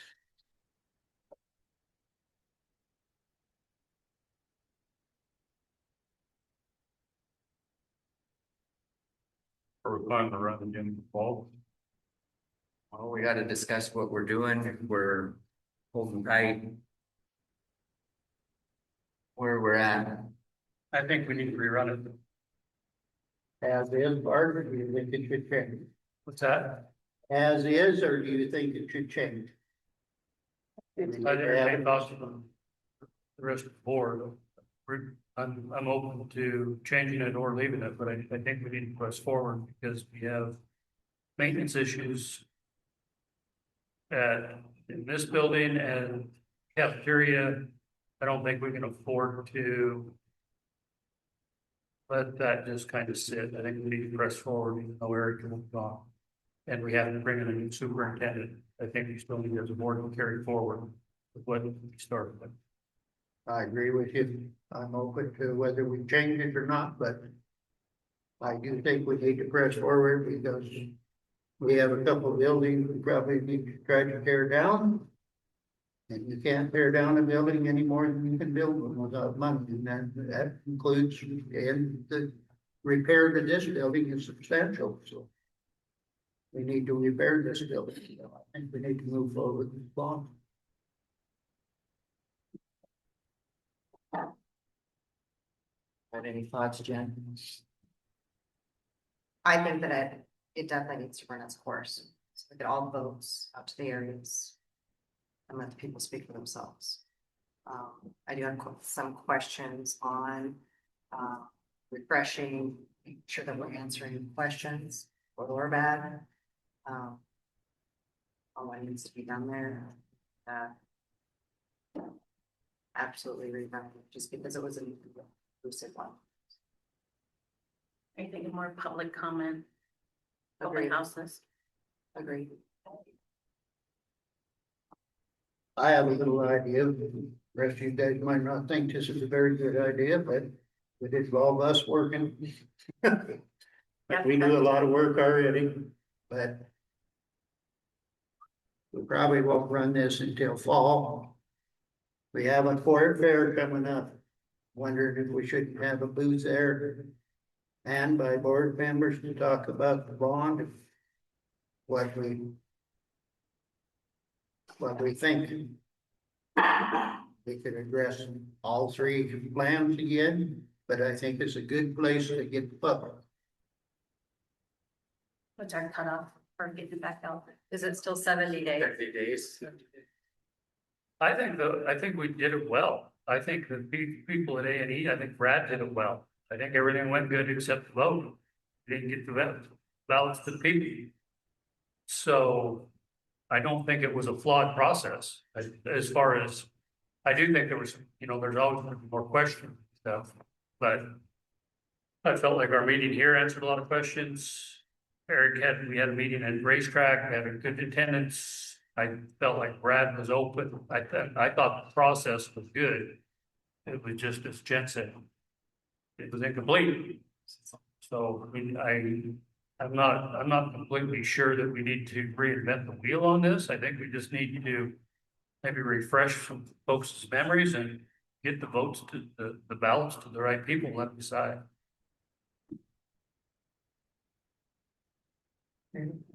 I don't feel like we had a flawed process as far as communicating or what Brad did on his end. I don't either, but I would clarify that this is a elementary decision. It is not, I'm speaking, so we seem to be open to all board members speaking, but it's, we do not get to vote. And so that is that process, that is the legal process. And I'm fine with that legal process. And to me, the only changes we even look at is the size of the multi-purpose room or non-multi-purpose. We gotta fix this building, we gotta have a cafeteria, so those are a must. So it's, if we go forward with the multi-purpose room, go forward with the smaller multi-purpose room. You need to go forward, we need to decide if we're going full bore or cut back to half, or just a kitchen, what we're gonna do. I think it would cost a lot more money to have it all written out of options. Well, those three options are there. We just Yeah. would have to change the options. My preference would be to run it as is, because we took votes with the public. The public overwhelmingly spoke for the process that we had, or for the plan that we have in place. And I'm for going full. It wasn't necessarily my preference, but that's what the public wanted, so I'm like, let's run with what they wanted. Again, I don't think just need to make sure that that's where I'm at, but I mean, as far as people want just this building separated from the kitchen. That's a no for me. I mean, I think we need to run it like it is, like it was. I would prefer to run it like it is. I think it should just be reintroduced, reran. Make sure that the public does understand that this is a rerun due to the fact that one portion of one district was totally did not receive any of their ballots. That district alone had enough to go either way. It wasn't like we had more no votes than we had people voting or yes votes than we had people potential to vote, even at a percentage. So I think that everybody's vote counts on this, and I think it's important that they vote. What, either way. I think there is some refreshing, because I know there's a lot of people that are gonna get those back in the mail and go, they're not gonna vote on this. You understand? Some people think they voted on it last week with the levy. You know, just to clarify. And then to knowing where that cutoff point is because that essentially is what stopped us from having that vote right away anyways. Was because when we had to feel it null and void, we were beyond, there wasn't enough for the 70 days. In order to get filed, in order to get it back in place. So at that point, here we are. I would run it as is. That's my recommendation. So if you pass a resolution in June, the June board meeting, then you can run the bond again in September. You pass a resolution in July and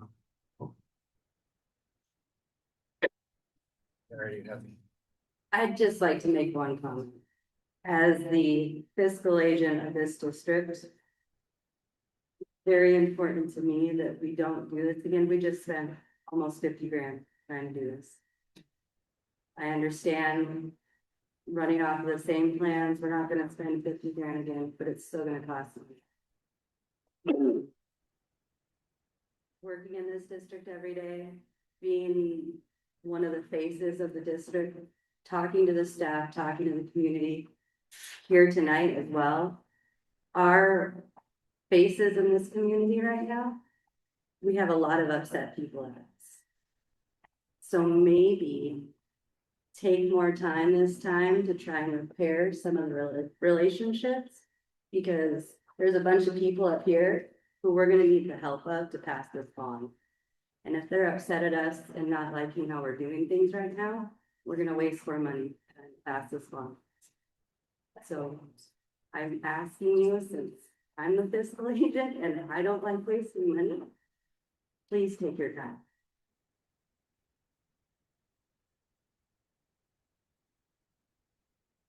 Only thing I would speak to that is maintenance that we can't take it down. We passed our building reserve levy, so we can make it through another Like year. it for a bit. Absolutely. That's the boiler's totally failure. And that is a real reality. If they do, then this village gets. We're walking a fine line, and I understand what you're saying, but the fact is, I'm not saying take years, I'm just saying take your time to try to build their trust again. Cause it's not gonna pass. You can do it as fast as you want, it's not gonna pass if they're not behind you. no, I agree with that. Gotta be behind the buildings and the kids though. Yeah. I mean, those kids need lunch. The pool is a big community importance.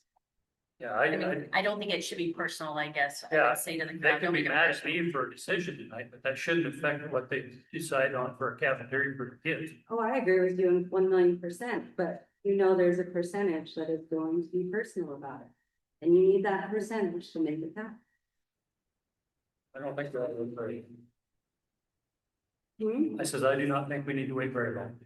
No, and that's their decision. Is there any other board discussion on the bond? We'll say that A&E Architect said they will not be additional funding to the second plan. Which is pretty generous of them because you'll recall the discount they gave us. We are not particularly well. I can't hear, Yeah, Tony, sorry about that.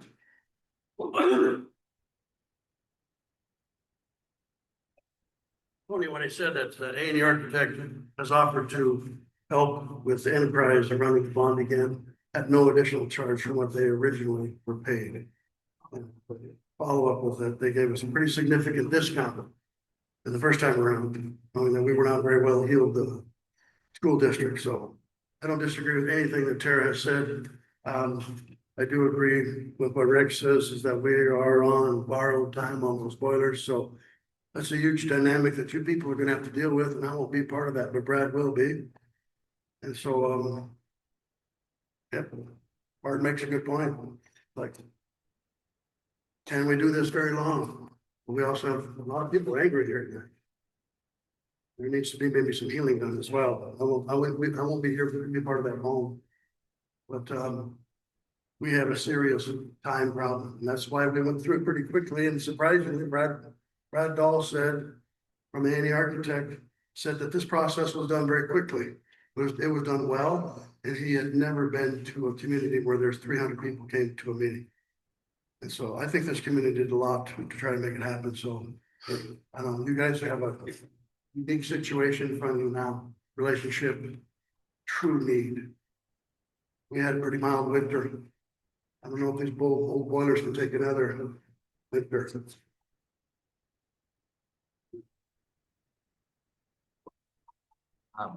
Yes, what we do is we'll bring it back on next month's agenda. Discuss it again. Yes, we can. Yeah.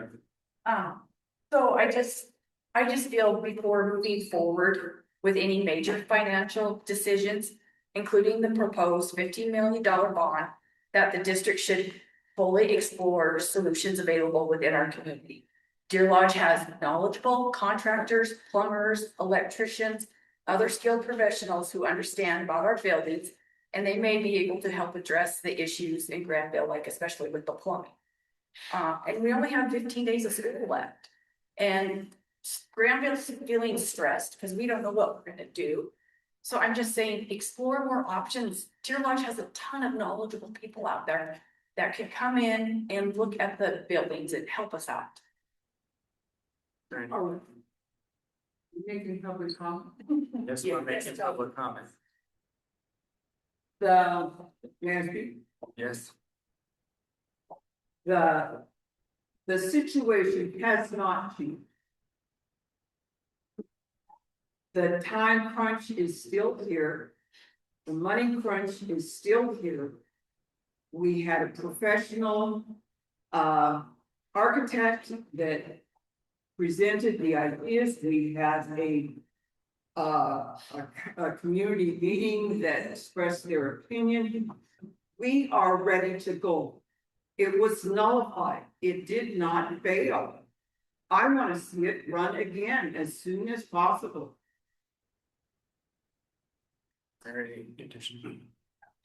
I'm in the same place I was before. I would support your bond. if you came to me and said, look, we had Montana Trenchless come in and tell us that they can't do the pipe bursting because there's too many connections, or because it's too collapsed. So that's not a possibility. Or you came to me and said, look, we got the estimate and it's gonna be $3 million to fix what's there. And it's $5 million to build a new one. I would say, it's worth it. But when I haven't heard what the cost is to repair what we've got now, that's where my problem is. It's not with the bond itself. It's that I haven't heard that this is what it's gonna cost. If we don't build a new one, we could do this. And that's all I wanna hear. And if I heard that, you'd have my support. But that's where I'm at. No matter what, we have to. We're not dialogue. Sorry. I just want to say, I think you, and I think, had the election been run properly, I think it would have passed, but there was a lot of neighbors didn't get sent out, or they didn't get to where they were going, and so there has to be some oversight, and next time it's run on the post office, I know a lot of people, including myself, that digitally can mail it, if there was missing information in that way. I mean, it would have passed, I believe, had it done run correctly and had the mailers sign up, but this community cares about the kids, and they don't think we should mind the waters. I just want to say I've had many, well, since it fell, reach out to me and ask me, how about signage? We get by. It's not the worst, is what I'm told. There are boilers, there is here, is worse. And then their second part of their question is, can we fix it? Nobody told us how much it would cost to fix. Let's do our due diligence and show that to people. Let's not just, we went too big, too fast in my opinion. I kind of believe it would have passed. But since and now with the mistake, with what happened tonight, with confusion, I'm not hearing it's going to pass.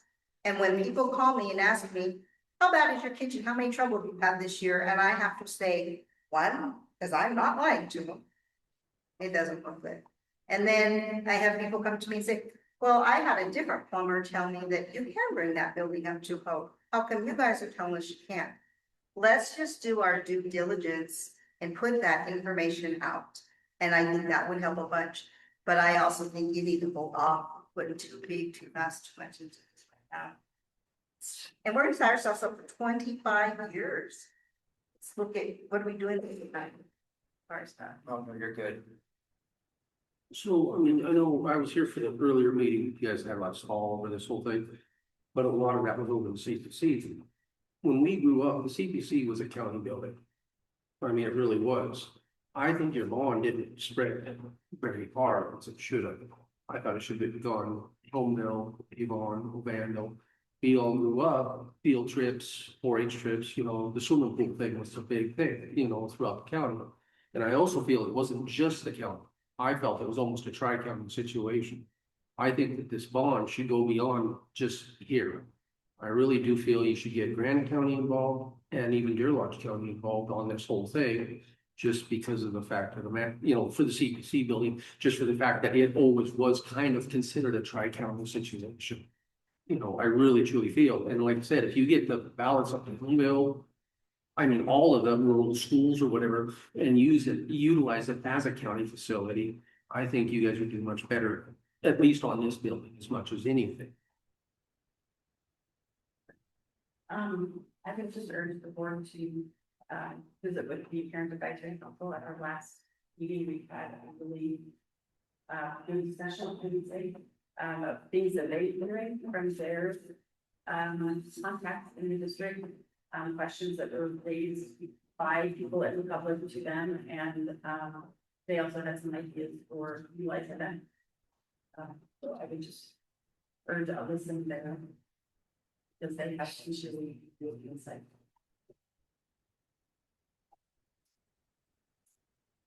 Is there any other discussion? What were the months of the board meeting months that you said that if you did it in June, in July, what were the months for the? Only if they pass the resolution, then But the bond election can't be for 70 days. Right. So if they had passed the resolution next month, then they could have that bond election in September. In July, they'll be on. Is there any other further discussion? Next item is closing of College Hill Gym. Was there, did you decide what? So it was just a discuss only item. Yes, I. You want my agenda?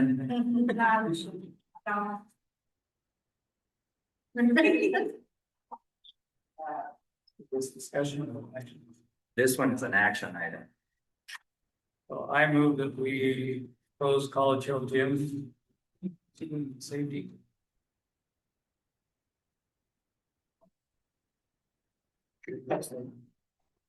I'll second that. Been moved and seconded to close College Hill Gym. Is there any discussion? Discussion? Are we still responsible for it if it's not closed? I will say I did talk to the state's historical society. Trask Hall is on the historical list. College Hill Gym is not. But she also said it's actually up to our local committee whether the buildings can be torn down. So the state has nothing. Historic preservation. Yeah, so the state has nothing to say in whether they're torn down. Even though it's not on the list, you still have to say it.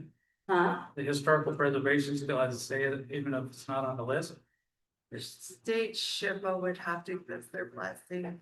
She said no. It has to, they have no say whatsoever, is what she said, unless there are federal grant monies involved. There's no federal grant monies involved, they have nothing to say, it has to go through the local authority. So is there a difference between actually closing versus tearing down versus just taking offline? In Yeah. order to take the time in order to find out if someone wants to take on that task of the historical society. Yeah, so it's the only time it has to go through them is if you're actually going to tear it.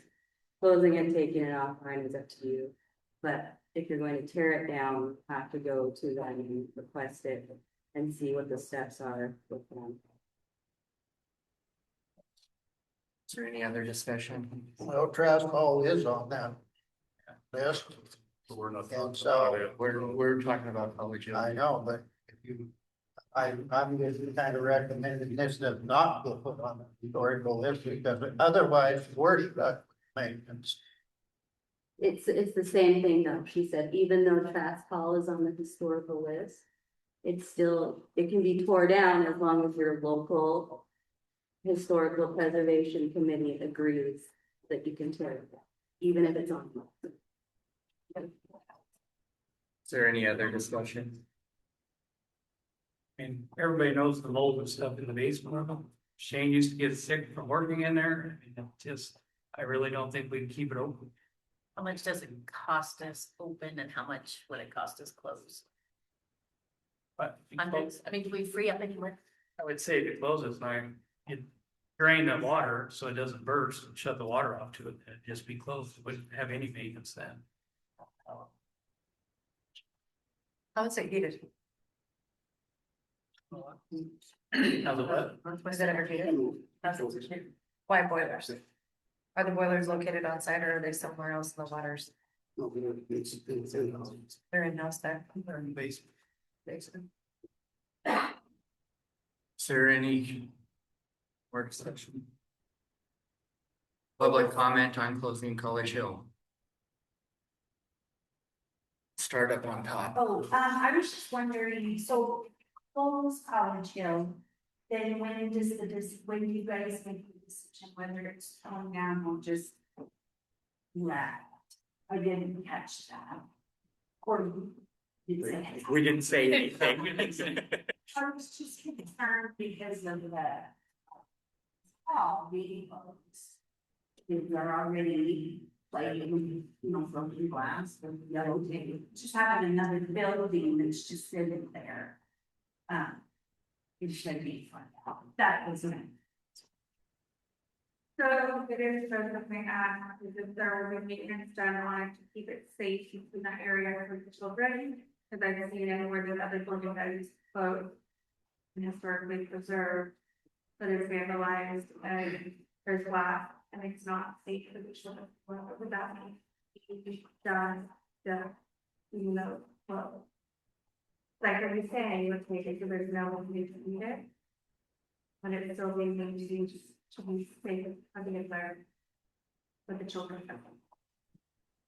I would think. Thankfully, it doesn't have any windows. I think you have to just to make, I mean, you can't have it, but I don't think that, because I have windows in it. That sounds so high. Is there any other public comment? Yeah, I'd like to say that it is heavily used though by City Radford and a lot of other organizations and programs. You guys have thoughts on what or where those programs can go, and or how would you reach out to the city to say, hey, you've got, we're gonna close this down, you guys want to help us fix it or do it? That was part of the reason I brought it up, is we need to notify those people so they can make other plans, because we don't have any other facilities. That was part of what the bond was gonna be for. I figured. Is there any other public comment? I'll just say good move. It needs to be closed. It's you either needed to put the air filtration in there, that part of that $1.3 million was supposed to go from the COVID funds, and it didn't get there. You either needed to put that filtration system in or you needed to close it because it is a health hazard. So. Is there something? I was curious, did the bond say that there would be, that was a cost? Some of that money was gonna fix it? No, it wasn't gonna fix it, that was why I put the gym on multi-purpose. The move. Is there any other public comment? Any other board discussion? I will say having children that practice till 9:30 at night, this is not a decision that we take lightly. And we've got our nonprofits, we've got the city, but you're right, it's bad. And I don't know how to mitigate it. That was gonna be my one. They full of money. And we've gotta have the money to tear it down. So we don't have the safety hazards, vandalism, and we don't have it. Is there any other board discussion? And this would be an elementary item. All those in favor of closing College Hill Gym? Aye. Aye. All those opposed? Motion carried. Next is the official usage of the Granville Stewart Building.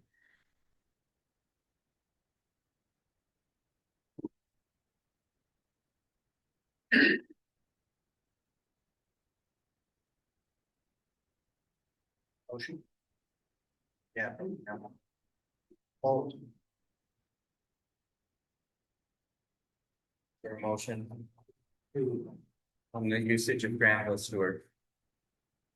I move that the usage of Granville Stewart next year is for kitchen only.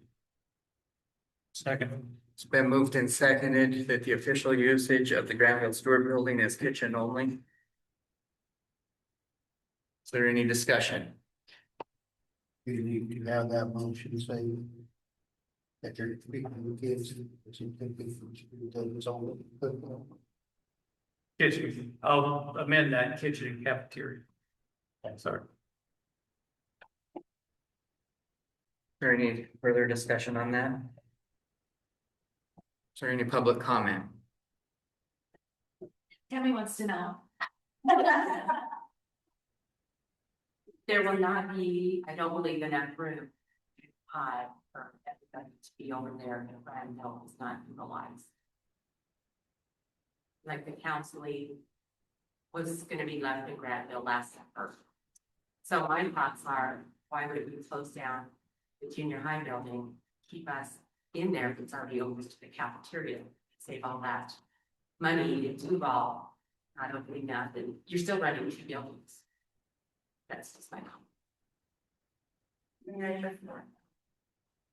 I'd like to speak to that. We've been, working with the Granville group about how to best utilize the facilities and the, Spear group. And, I had originally, and I'm just gonna pass out my little layout for you guys. I had originally put out a scenario to the teachers and we started discussing this, about having everybody out of Granville. That was my original thought. And I met with teachers, talked about the transition. I would say that there was a passionate plea from both buildings to provide extra space for our special ed group of kids. In the OD Spear building, I had emails, I had people coming and talking to me about having 2 spaces in OD Spear for our resource kids. Because of the needs that our students have, because of the OT setups that they have to have in place that, you know, you can't put up and tear down, put up and tear down every time a kid has to come in and do OT. Because of some of the cases that we're dealing with, they made the passion plea to have 2 spots in the resource for K3. They're the ones that live that reality. And so I rearranged and had to remove YVGR from that spot. In the Duval area, in the 2nd and 3rd pages there, I have grade levels in there. The rooms that I have left, again, the same plea was made to have extra space for our resource. So taking that room 5 in the 1st floor and room 4, our home ec room, and making those 2 spaces into resource rooms so that, again, they can have OT set up, they can have a place where if a kid is having a hard time, they have a place to go and still be able to teach other students. The only 2 places I have left that are open in the Duval building are room 13, which is our shop, and our room currently, and room 10, which is the lab. If we were going to put YVGR in those built rooms, we would have to do. I don't feel comfortable. I don't feel like those are safe places for a kid that may be escalating in behavior. Unless we do some sort of retrofit on those rooms so that we can put them in there. Those are the 2 rooms I have left if we're going to adequately serve our resource population. So do you feel the shop room would be adequate if all the tools and stuff are gone out of there?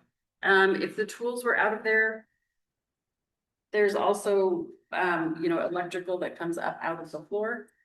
I think those things would have to be, I think those would be a hazard just for tripping for myself, if nothing else. I think that we would want to, I think it would be difficult to make that a space that is suitable for regulating a student. But how about a different classroom going in there and moving one of the regular classrooms? Giving one of the teachers a bigger classroom and then making that classroom for the resource. If we could make it that safe, that might be a possibility, but at this point, I don't know if we have the money to make that safe for the students. What I can do safely for students, and what we can do safely for students is what we have in front of us. I feel at this point, if we don't have any money to do any kind of renovation of those spaces so that we can make them safe for another class to go into or something like that, I think we're setting ourselves up for a problem. And I would say you guys would probably second that. Yeah, I think I can hear you. Oh. I think you guys would second that the spaces that we have left to put YVGR or a larger counseling area are not suitable. The lab and the art room as they currently are. What's the art room? The art room is where the shop is. Right now we're using it as a. Oh, that's 10 is the lab and 13 is the shop. So what would the lab be? Say? I would probably want to take out those lab stations if we were going to have students in there and make sure that, that I'm sure that the gas is off now, but half off that plumbing. Have a bigger space that doesn't have as many places to run around if you're an angry, upset. That is my impression, so you guys have to make the decision, but, yeah, and I will reiterate too, I honestly, I think we really need to look at the big picture. We have so many knowledgeable people in Deer Lodge. Plumbers, contractors, electricians, whatever, that can come in there and fix that plumbing system. I don't think we need to tear that building down. I think, you know, we need to keep going with it and update it and close the junior high down for now. And then my problem with more space in my home with closing down the junior high building is that, we gotta find a place for music. And I don't know where we would wanna put music at that point. Well, I think we've got to, correct me if I'm wrong, Eric, would you speak to the plumbing? You've had plumber look at that. It's come up a couple of times. Is it fixable? Because my understanding, when you brought it up, the plumber that you talked to said it was not fixable. Would you speak to that, please? Yeah, I've been told by Roto-Rooter that they will not come back never again to deal with their issue. I think one of the reasons why we've had as few problems this year with Shelley in the kitchen is that the kids have been super good with the help of the teachers, great for their trays, so we're not running a whole bunch of trays down the drains as well, but no, our local plumber said he did bring it up to code, and then when A&E Architect came and they brought their experts through and they examined it and they said, we don't think we can bring this building up to code. That was their terminology. I'm not the plumber, but I'm not the engineer. That's what they reported. So I guess I asked is that we could have a room or maybe two in Grand Stewart, that a place for waiting, and a place for our council to have more than just a literal closet. So you're talking 2 rooms in there because I'm thinking back to the number of students and everything that was discussed, that we close a building for financial reasons, right? And so that's what I'm looking at, but you can't just look at it through a financial lens, but kind of you need to some degree. So we need to do some shutting. So you're saying fix the plumbing. I'm hearing over here that the plumbing can't be fixed. So I'm kind of, yeah, that's kind of where I'm at, is trying to decide what's the best way to roll. Can I speak on the plumbing? I was here when, well, we had the issues. We used to have 6 or 7 or more. We had 9 2 years ago.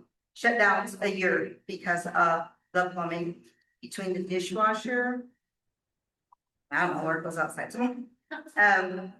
Once we upgraded the hot water to we have hot water flushing them, and the kids started scraping their trays.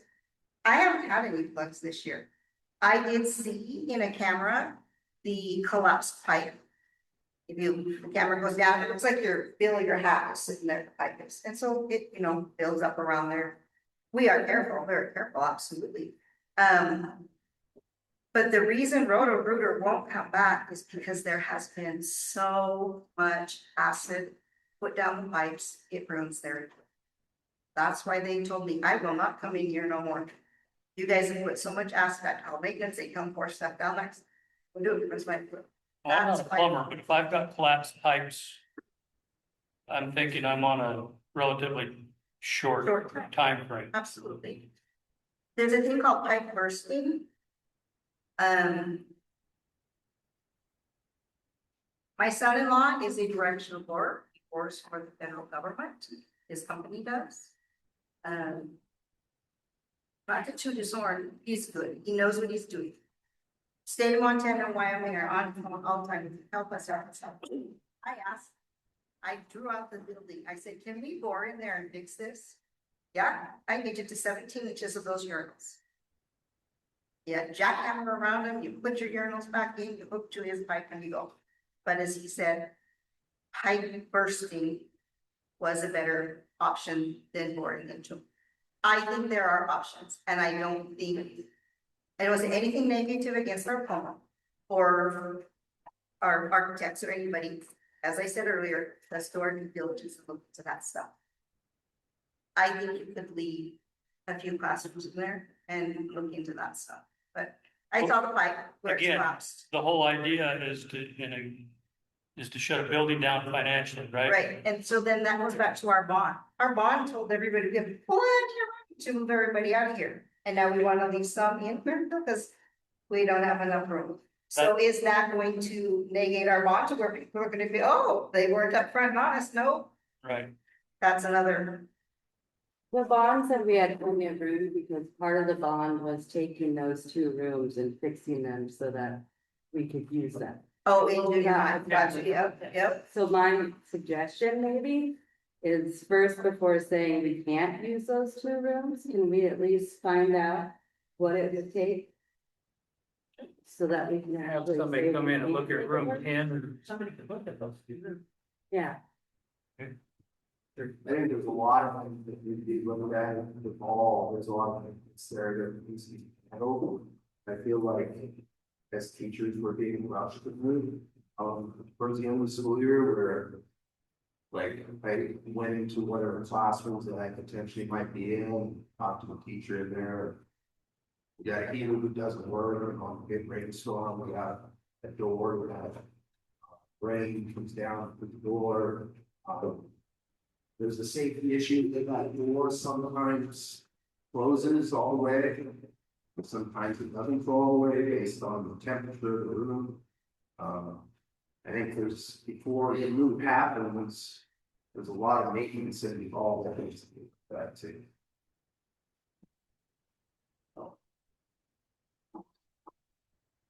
I'm like the only person who's super excited to go to the ball. Because for 11 years, I've asked for walls and a door and a heater. And now I'm gonna get one and windows. But, there is not a lot of storage for the classroom teachers. And because I think it was originally for like single subject classrooms. And these guys are teaching all the subjects at once, and there's no cupboards, there's no cabinets, closets, nothing. So I think that's where they're at, but let's do it. I'm excited. We have no, so we're bringing reading and math, science and art, and social studies to 4 walls with great windows and one teeny tiny little closet with. That's like basic, yeah. Yeah, we have nowhere to store coats and art supplies and books. So would it be possible for us to like store in our closets in the graduate classrooms, and then when it's time to switch out for like fall to winter or whatever, like go over and get, is that a possibility?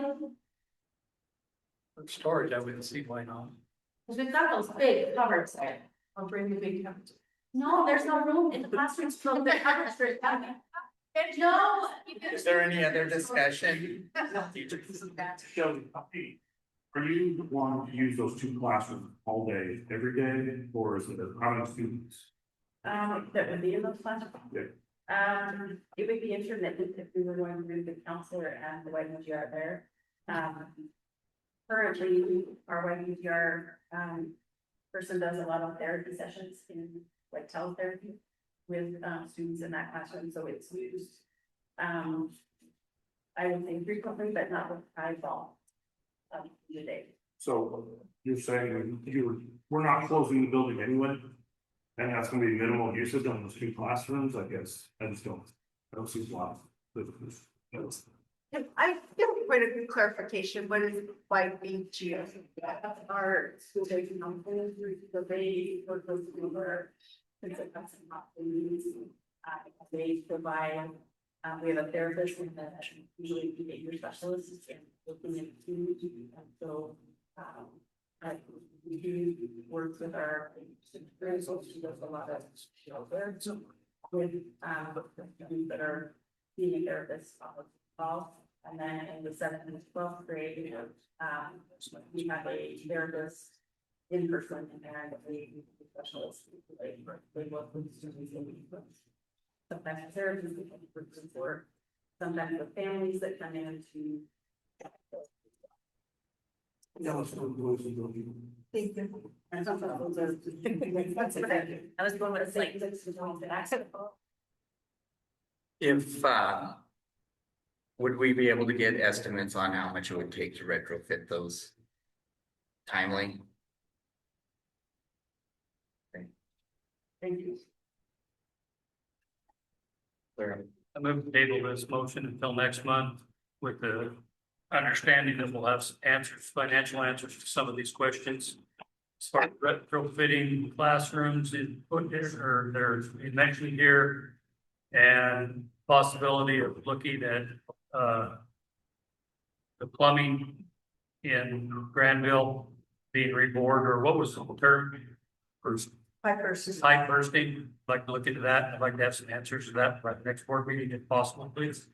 It's been moved and seconded to table till the next board meeting. All in favor, say aye. Aye. Aye. All opposed? Okay. Next is the principal's report.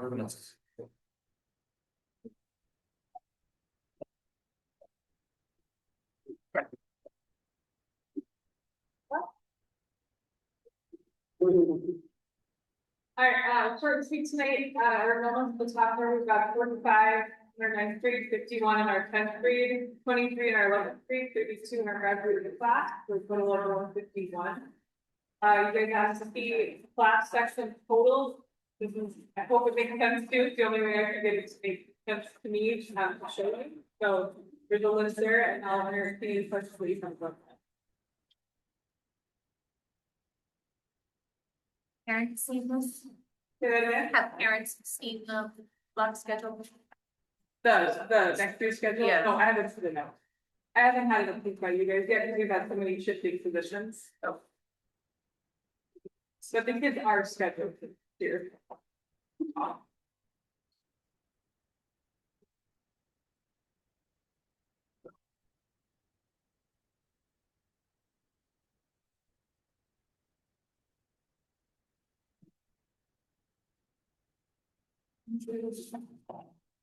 Something that might seem confusing to you are small number classes, like our physics class has 3 students in it. And 4 years ago, I got rid of study halls. We had teachers, certified teachers that were doing 90-minute study halls, which I think is a waste of time. And so we put kids who are doing dual credit, who are doing Montana Digital Academy, we put those in those small enrollment classes so that we're using that teacher more effectively. So when you see those small numbers, it's not only 3 kids in that classroom, it's just 3 in that physics class. And then there can be any number of kids in the study hall.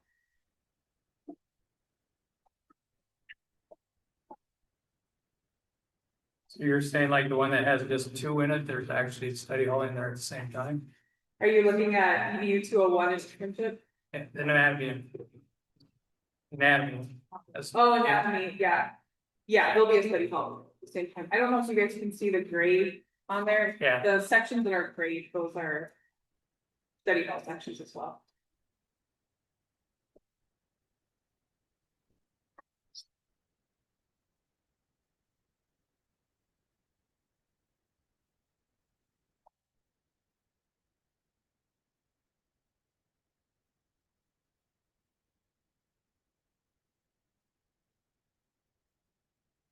It's hard for somebody to teach kids while there's a study hall in there too. We haven't had any trouble so far. The only kids that are in a study hall are gonna be our upper level dual credit kids. I don't give like a freshman a study hall because they don't utilize them. Those dual credit kids are usually pretty quiet.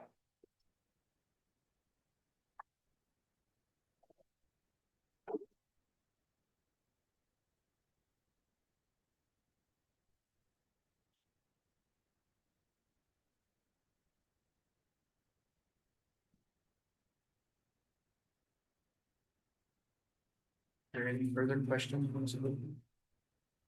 No, that's up. Okay, the final question I have for you is who will get to be graduation? That was my But question. nice to go.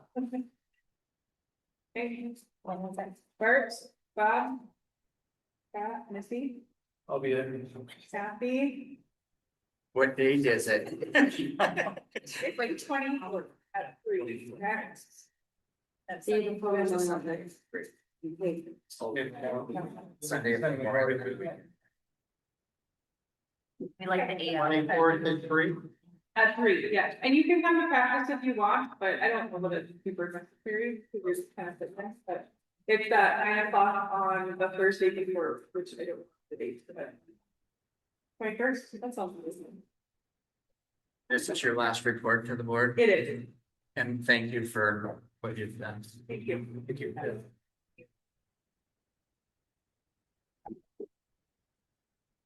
Well, our numbers for K6, next year, kindergarten will have 2 groups of 17. First grade, we'll have 2 groups of 15. Second grade, 2 groups of 20. Third grade has a 20 and a 21. Fourth grade has 2 groups of 19. Fifth grade has a 22 and a 23. And sixth grade has 2 groups of 16.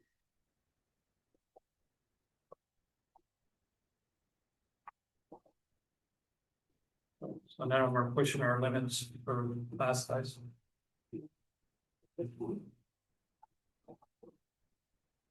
You know, can you tell us the limit, class size? What the Fourth- limit size fourth is? through 8, it's 30, and third through 2, it's. K2 is 20, third grade is 26. Fourth and fifth is 28, and sixth grade is 20. So our second grade class. Yeah, right there.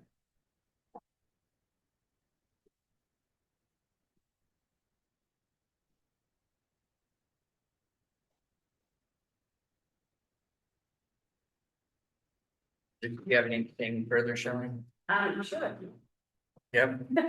Give your full report. Okay, on our long range strategic plan, we have a community and parent engagement portion, and Thursday night in this very room, we will have our literacy night.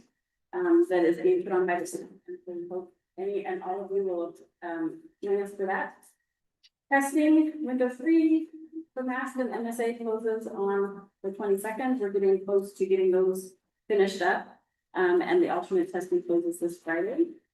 So working on the transition all the time. We'll be meeting again tomorrow on that and hoping to get closer to a schedule. And news and events, student council has been busy. They had spring fling dance here a couple weeks ago, and that was a lot of fun for the kids. It was just fun to see the group of kids playing and having fun together. It was delightful. A lovely evening. Danny did a great job planning that, and she's done a great job planning our other field trips for 7th and 8th.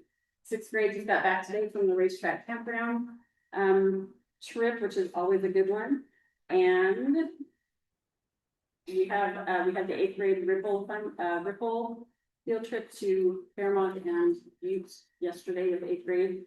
And that was great. Danny has said that she is our good weather field trip queen because all of her trips have had good weather.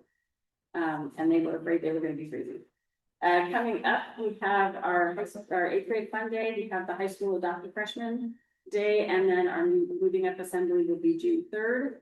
But more immediate to that is our band and choir concert, which is next Wednesday at the Rialto. Mrs. Babish has been working really hard with our 5th through 8th grade band and choir students, and I would encourage you to come because they're fun to listen to.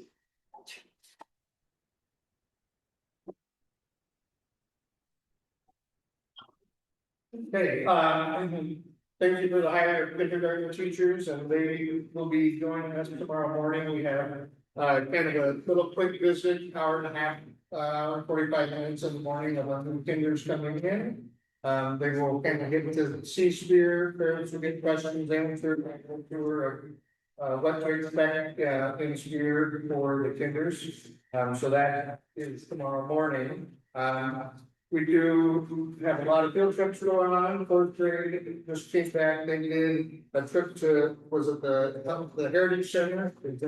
See that. And I think it's, so they did that. Again, all of our, what we try to do is what our belief and what we try to do in the district is all of our field trips and those related activities are educational in nature, and we want our students to be able to explore and learn outside of the walls of the school. So they are an extension of the classroom. So the 4th grade did the Helena Heritage Center. They will also be going, they do a field trip to Butte. They do the Mineral Museum up at Montana Tech. I think they have the opportunity to go underground in Butte. Kind of a neat opportunity. It's close to home and many kids don't have the opportunity to see that.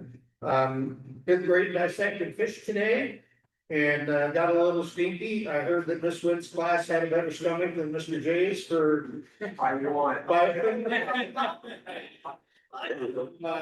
Fifth grade is their elbow deep into fish and getting everything set for their culmination of fishing. That'll be towards the end of the month, so a lot of fish stuff happening. Kindergarten will take part, they'll go to JC Park. They will also go out to the hospital and get a tour and a visit to the hospital. First grade's going to Anaconda this week. Thursday to the fish hatchery. That's again a great opportunity to explore what's close. Second grade will go to Grand Tours and all of the many things that they have to offer our kids. Third grade's going to be in Helena at Exploration Works. A new activity that goes well and give our kiddos some opportunities to again explore in science and hands-on, and I think it'll be well received. Last, I just want to say thank you to the staff, students, and the community for giving me 21 years and accepting me for 21 years of service, and I appreciate the kindness, the gestures of goodwill, and just the experience and giving me the opportunity to serve your kids for that long. So thank you very much.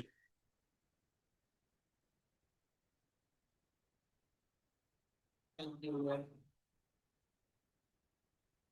Superintendent's report. Yeah, I'll be brief. You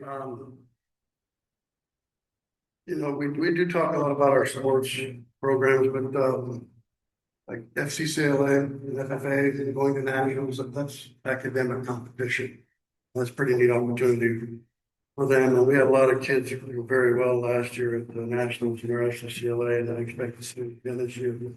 Regionally, we held the regional music festival here. It was a big deal. Churches and other buildings opened up their facilities for our kids and regional kids to use. And then a lot of our kids went on the stage, and 5 of our kids in either individual or in small groups got excellent rating, which is second to the best. And then we actually had 21 individual or small group that actually got the highest ratings, superior rating, which I think that's pretty remarkable for a school no larger than this. You get that many high ratings at a state music festival. And then shout out to Karen Aaron for Montana High School Association recognized her for her efforts for putting on district music festival. So pretty neat things that also happen there academically. We should go to sports. That's what I have for now. You, business manager. Your binders are updated. This month and next month are busy months in our office. We're closing out future contracts, getting them paid, and then I'm closing the budgets. So we are busy right now.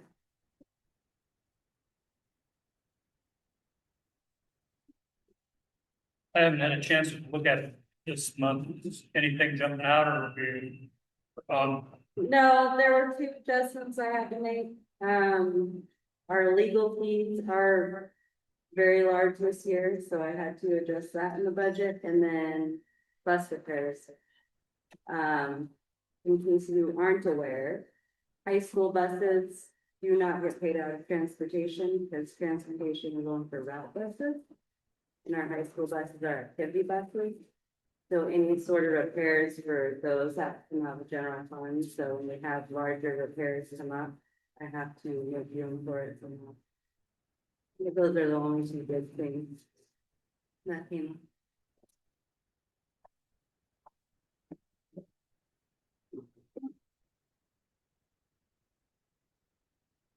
up. Ready? Claims committee had time to review the claims. Yeah, we did. Sir, We'll jump the blade. it's been moved and seconded to approve the claims. Is there any discussion? Discussion, public comment, seeing none, we'll proceed to vote. All those in favor say aye. Aye. All those opposed? Same sign, motion carries. Tara has kept a list of the future agenda items that we have tabled and moved along. Is there anything else? What was brought up in the meeting, the 8th grade moving up in pay scale for non-classified staff. You don't have to. Generally, we do pay after the negotiations with everything is completed. It's been the historical path, yes. However, I would say you'll wanna do your classified in June, because we gotta get contracts out and your negotiations may not be done. Okay. It is. Okay. We'll have the literacy, the lady from Literacy contract. literacy here, yes, and then we'll have our MTSBA contract with you.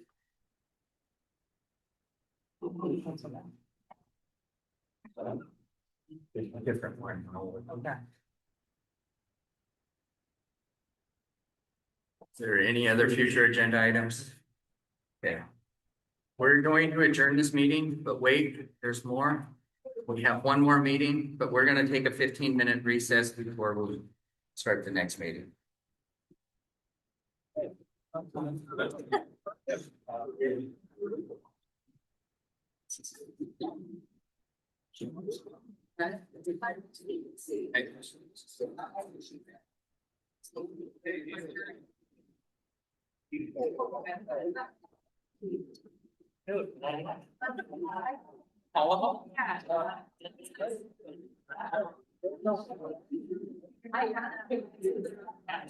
Nine o'clock.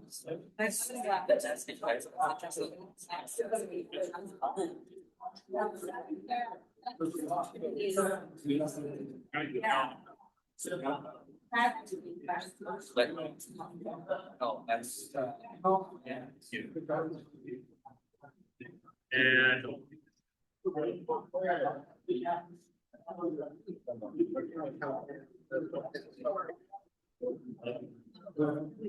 Yeah.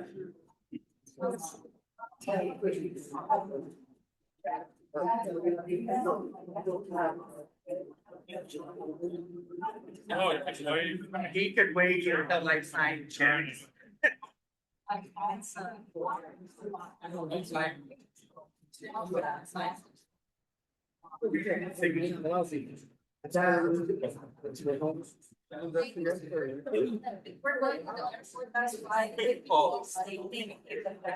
You're good.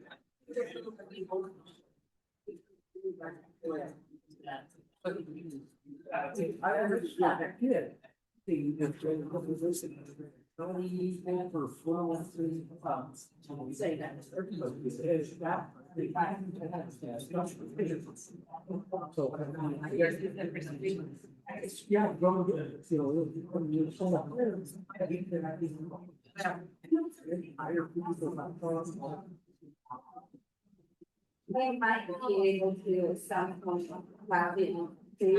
That's it, and then. High school. Certificate. So we call it. Yeah. Yeah, you're going to. So do we have. This is the best side of me. For the worst. It's opposite. Yeah. You know, the swimming pool is certainly. So it's. Like I said, I don't know, you know. Sure.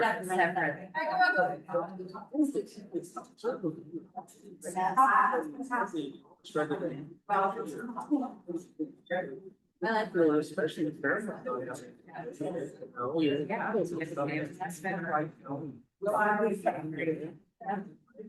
remember, I just used to be waiting. So it's out there. It's out, I mean, even if. Right. You know, just. Here, send me. Oh, right, I guess so. and they're contract, makes it 3 days, you just want to. So you know.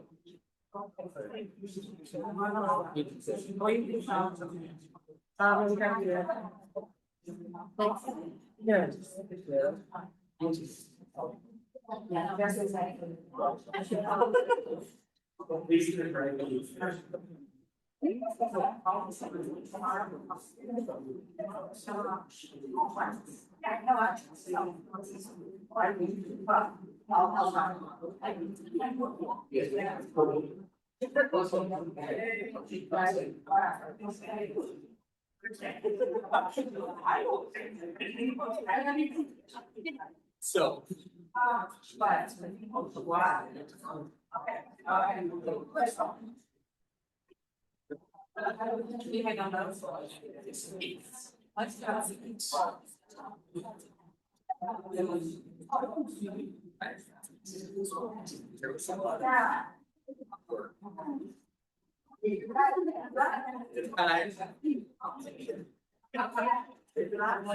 A lot of work.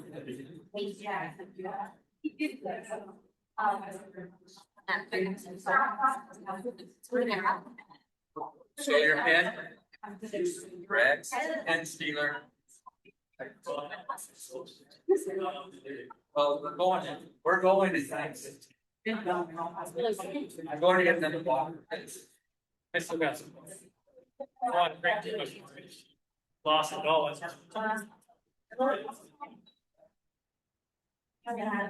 You know, but I speak so. Or the expressions.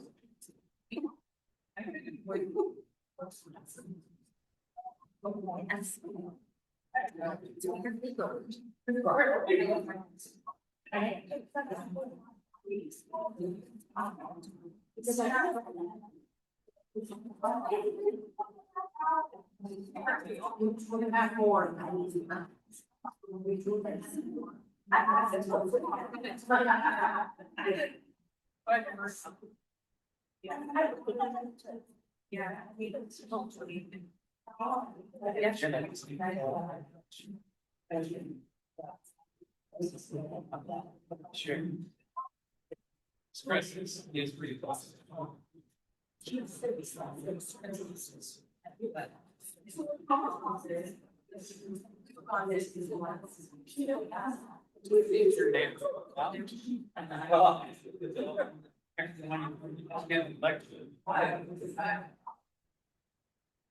I can turn the full fire.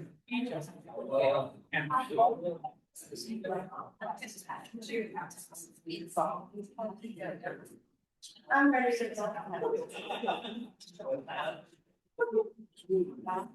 That's hard.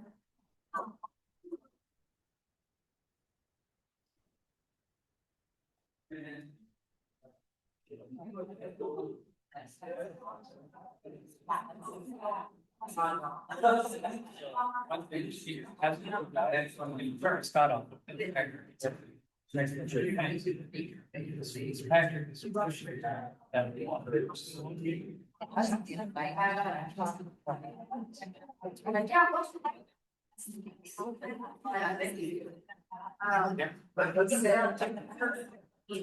Hey, run to the big one.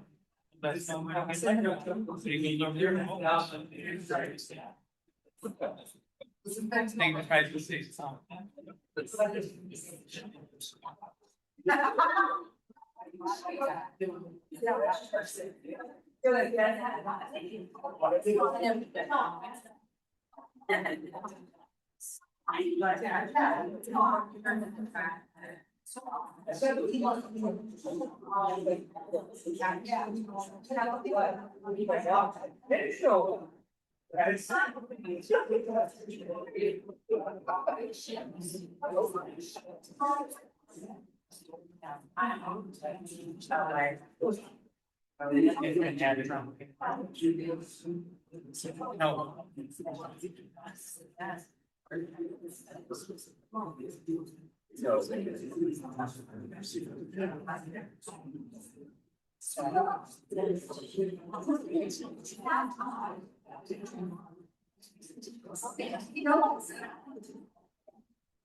Yes, it's outside the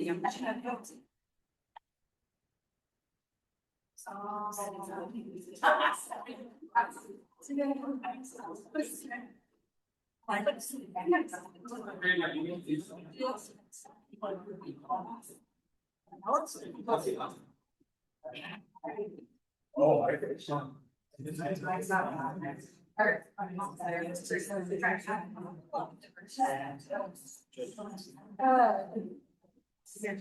Just go on the bottom, it's about.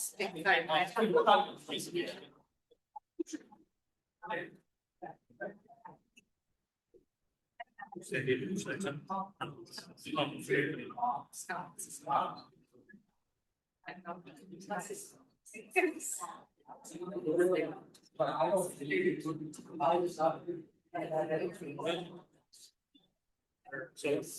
would say. Right. Right.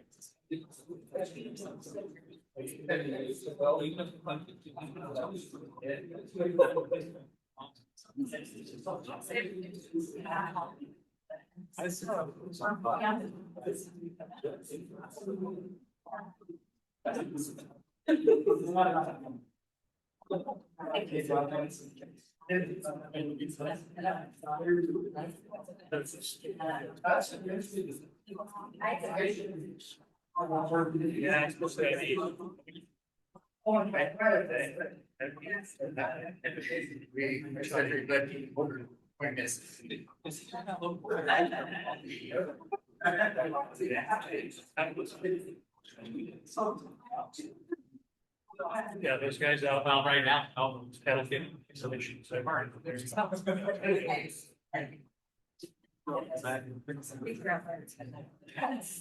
got what's fast.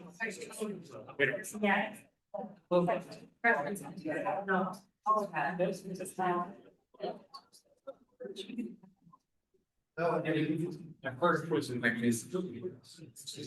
Yeah, they're out, you just walk out that door to get. Yeah.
Yes.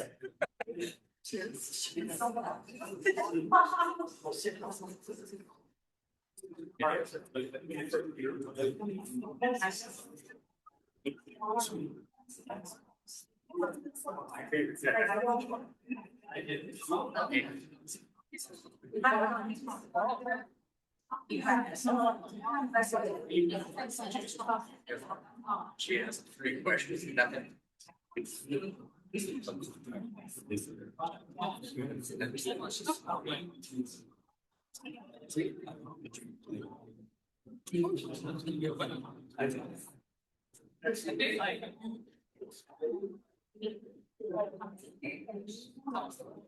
Go get it, Scott.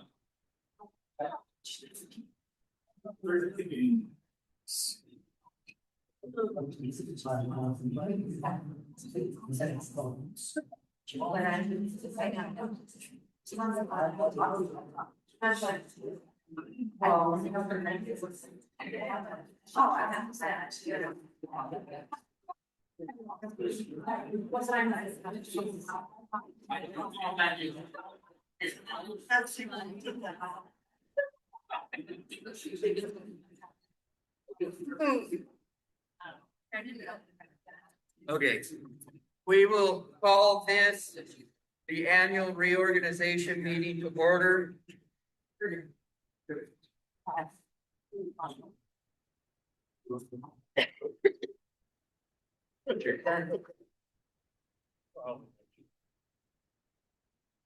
Okay. We're gonna start with the canvass of the ballots of the May 5th elections. Jody, are you ready? I am. Been waiting all night for this? I'll just.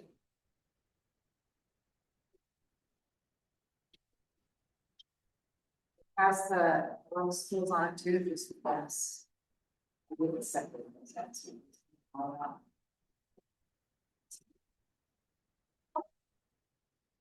So the canvas of the votes cast of the Deer Lodge School District #1 election in Powell County on the 5th of May, 2026.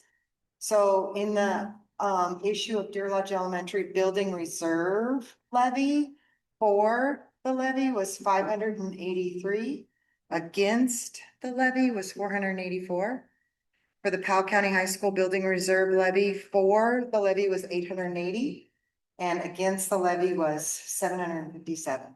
So I do certify that this is a full and true and complete canvass of the number of votes and declarations of the results of the school district #1. Hereby declared that the issues listed above with the highest numbers are passed. Both of them. Is there a motion from the elementary trustees to approve the elementary levy? I move to approve the elementary levy as presented. I'll second it. Been moved and seconded to approve the elementary levy as presented. Is there any discussion? Discussion, public comment? Seeing none, we'll proceed to vote. All those in favor say aye. Aye. All those opposed, same thing. And all 5 of us have to sign it, correct? Well, I gave 9 spots because there's high school too. Oh, okay, so we're gonna also. Okay, entertain a motion on the high school levy. Move to accept the results of the high school levy as presented. I'll second that. Been moved and seconded to accept the results of the high school levy as presented. Is there any discussion? Discussion, public comment? Seeing none, we'll proceed to vote. All those in favor say aye. Aye. Would you need me to separate that out? It should be fine. Send that down. That those 3 signatures.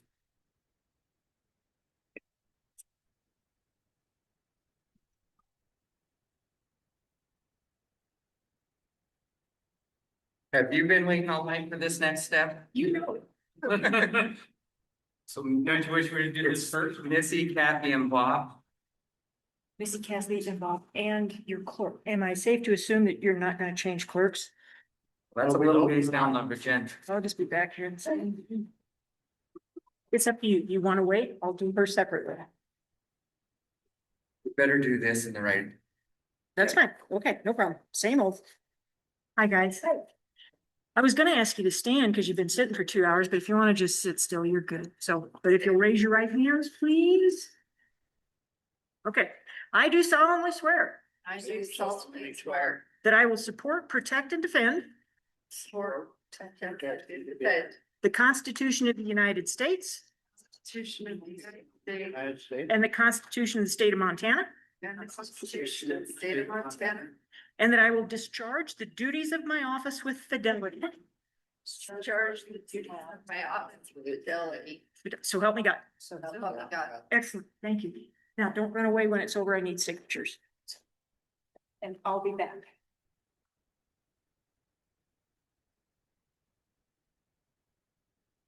open nominations for a chairperson. Nominate Scott Perkins. Second. Is there any other nominations? Other nomination? If somebody doesn't want. Can you deny the nomination? I would accept for another year. Okay, all in favor, say aye. Aye. Opposed? Okay. Nominations of a vice chair. Nominate Bart Smith as the vice chair. I'll second that. Is there any other nominations? Nominations? All in favor of Bart Smith as vice chair? Aye. Okay, next would be an appointment of clerk. And move to appoint Tara Johnson as clerk. I'll second that. It's been moved and seconded to appoint Tara Johnson the clerk.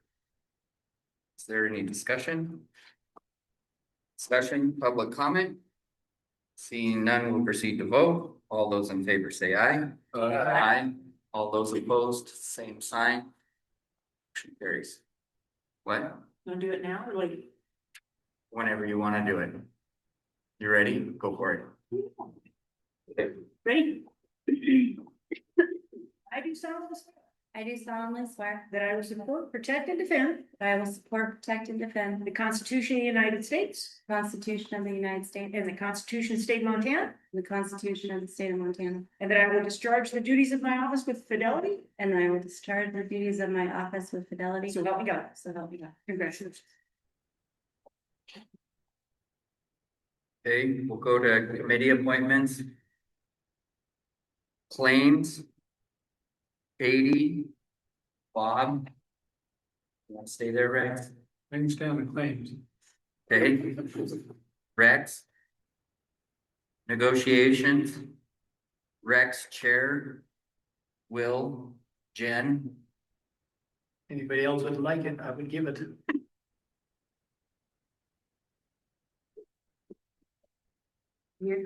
Interview committee.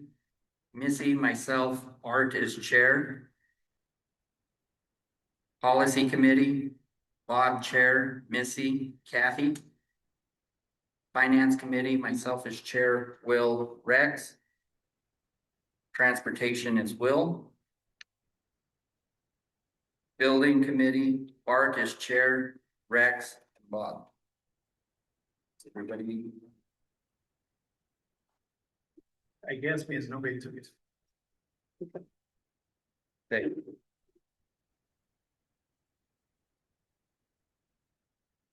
I think that's all of it, isn't it? This reorganizational meeting is adjourned. Well.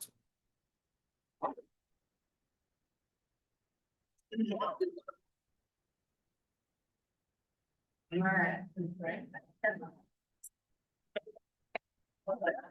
Here,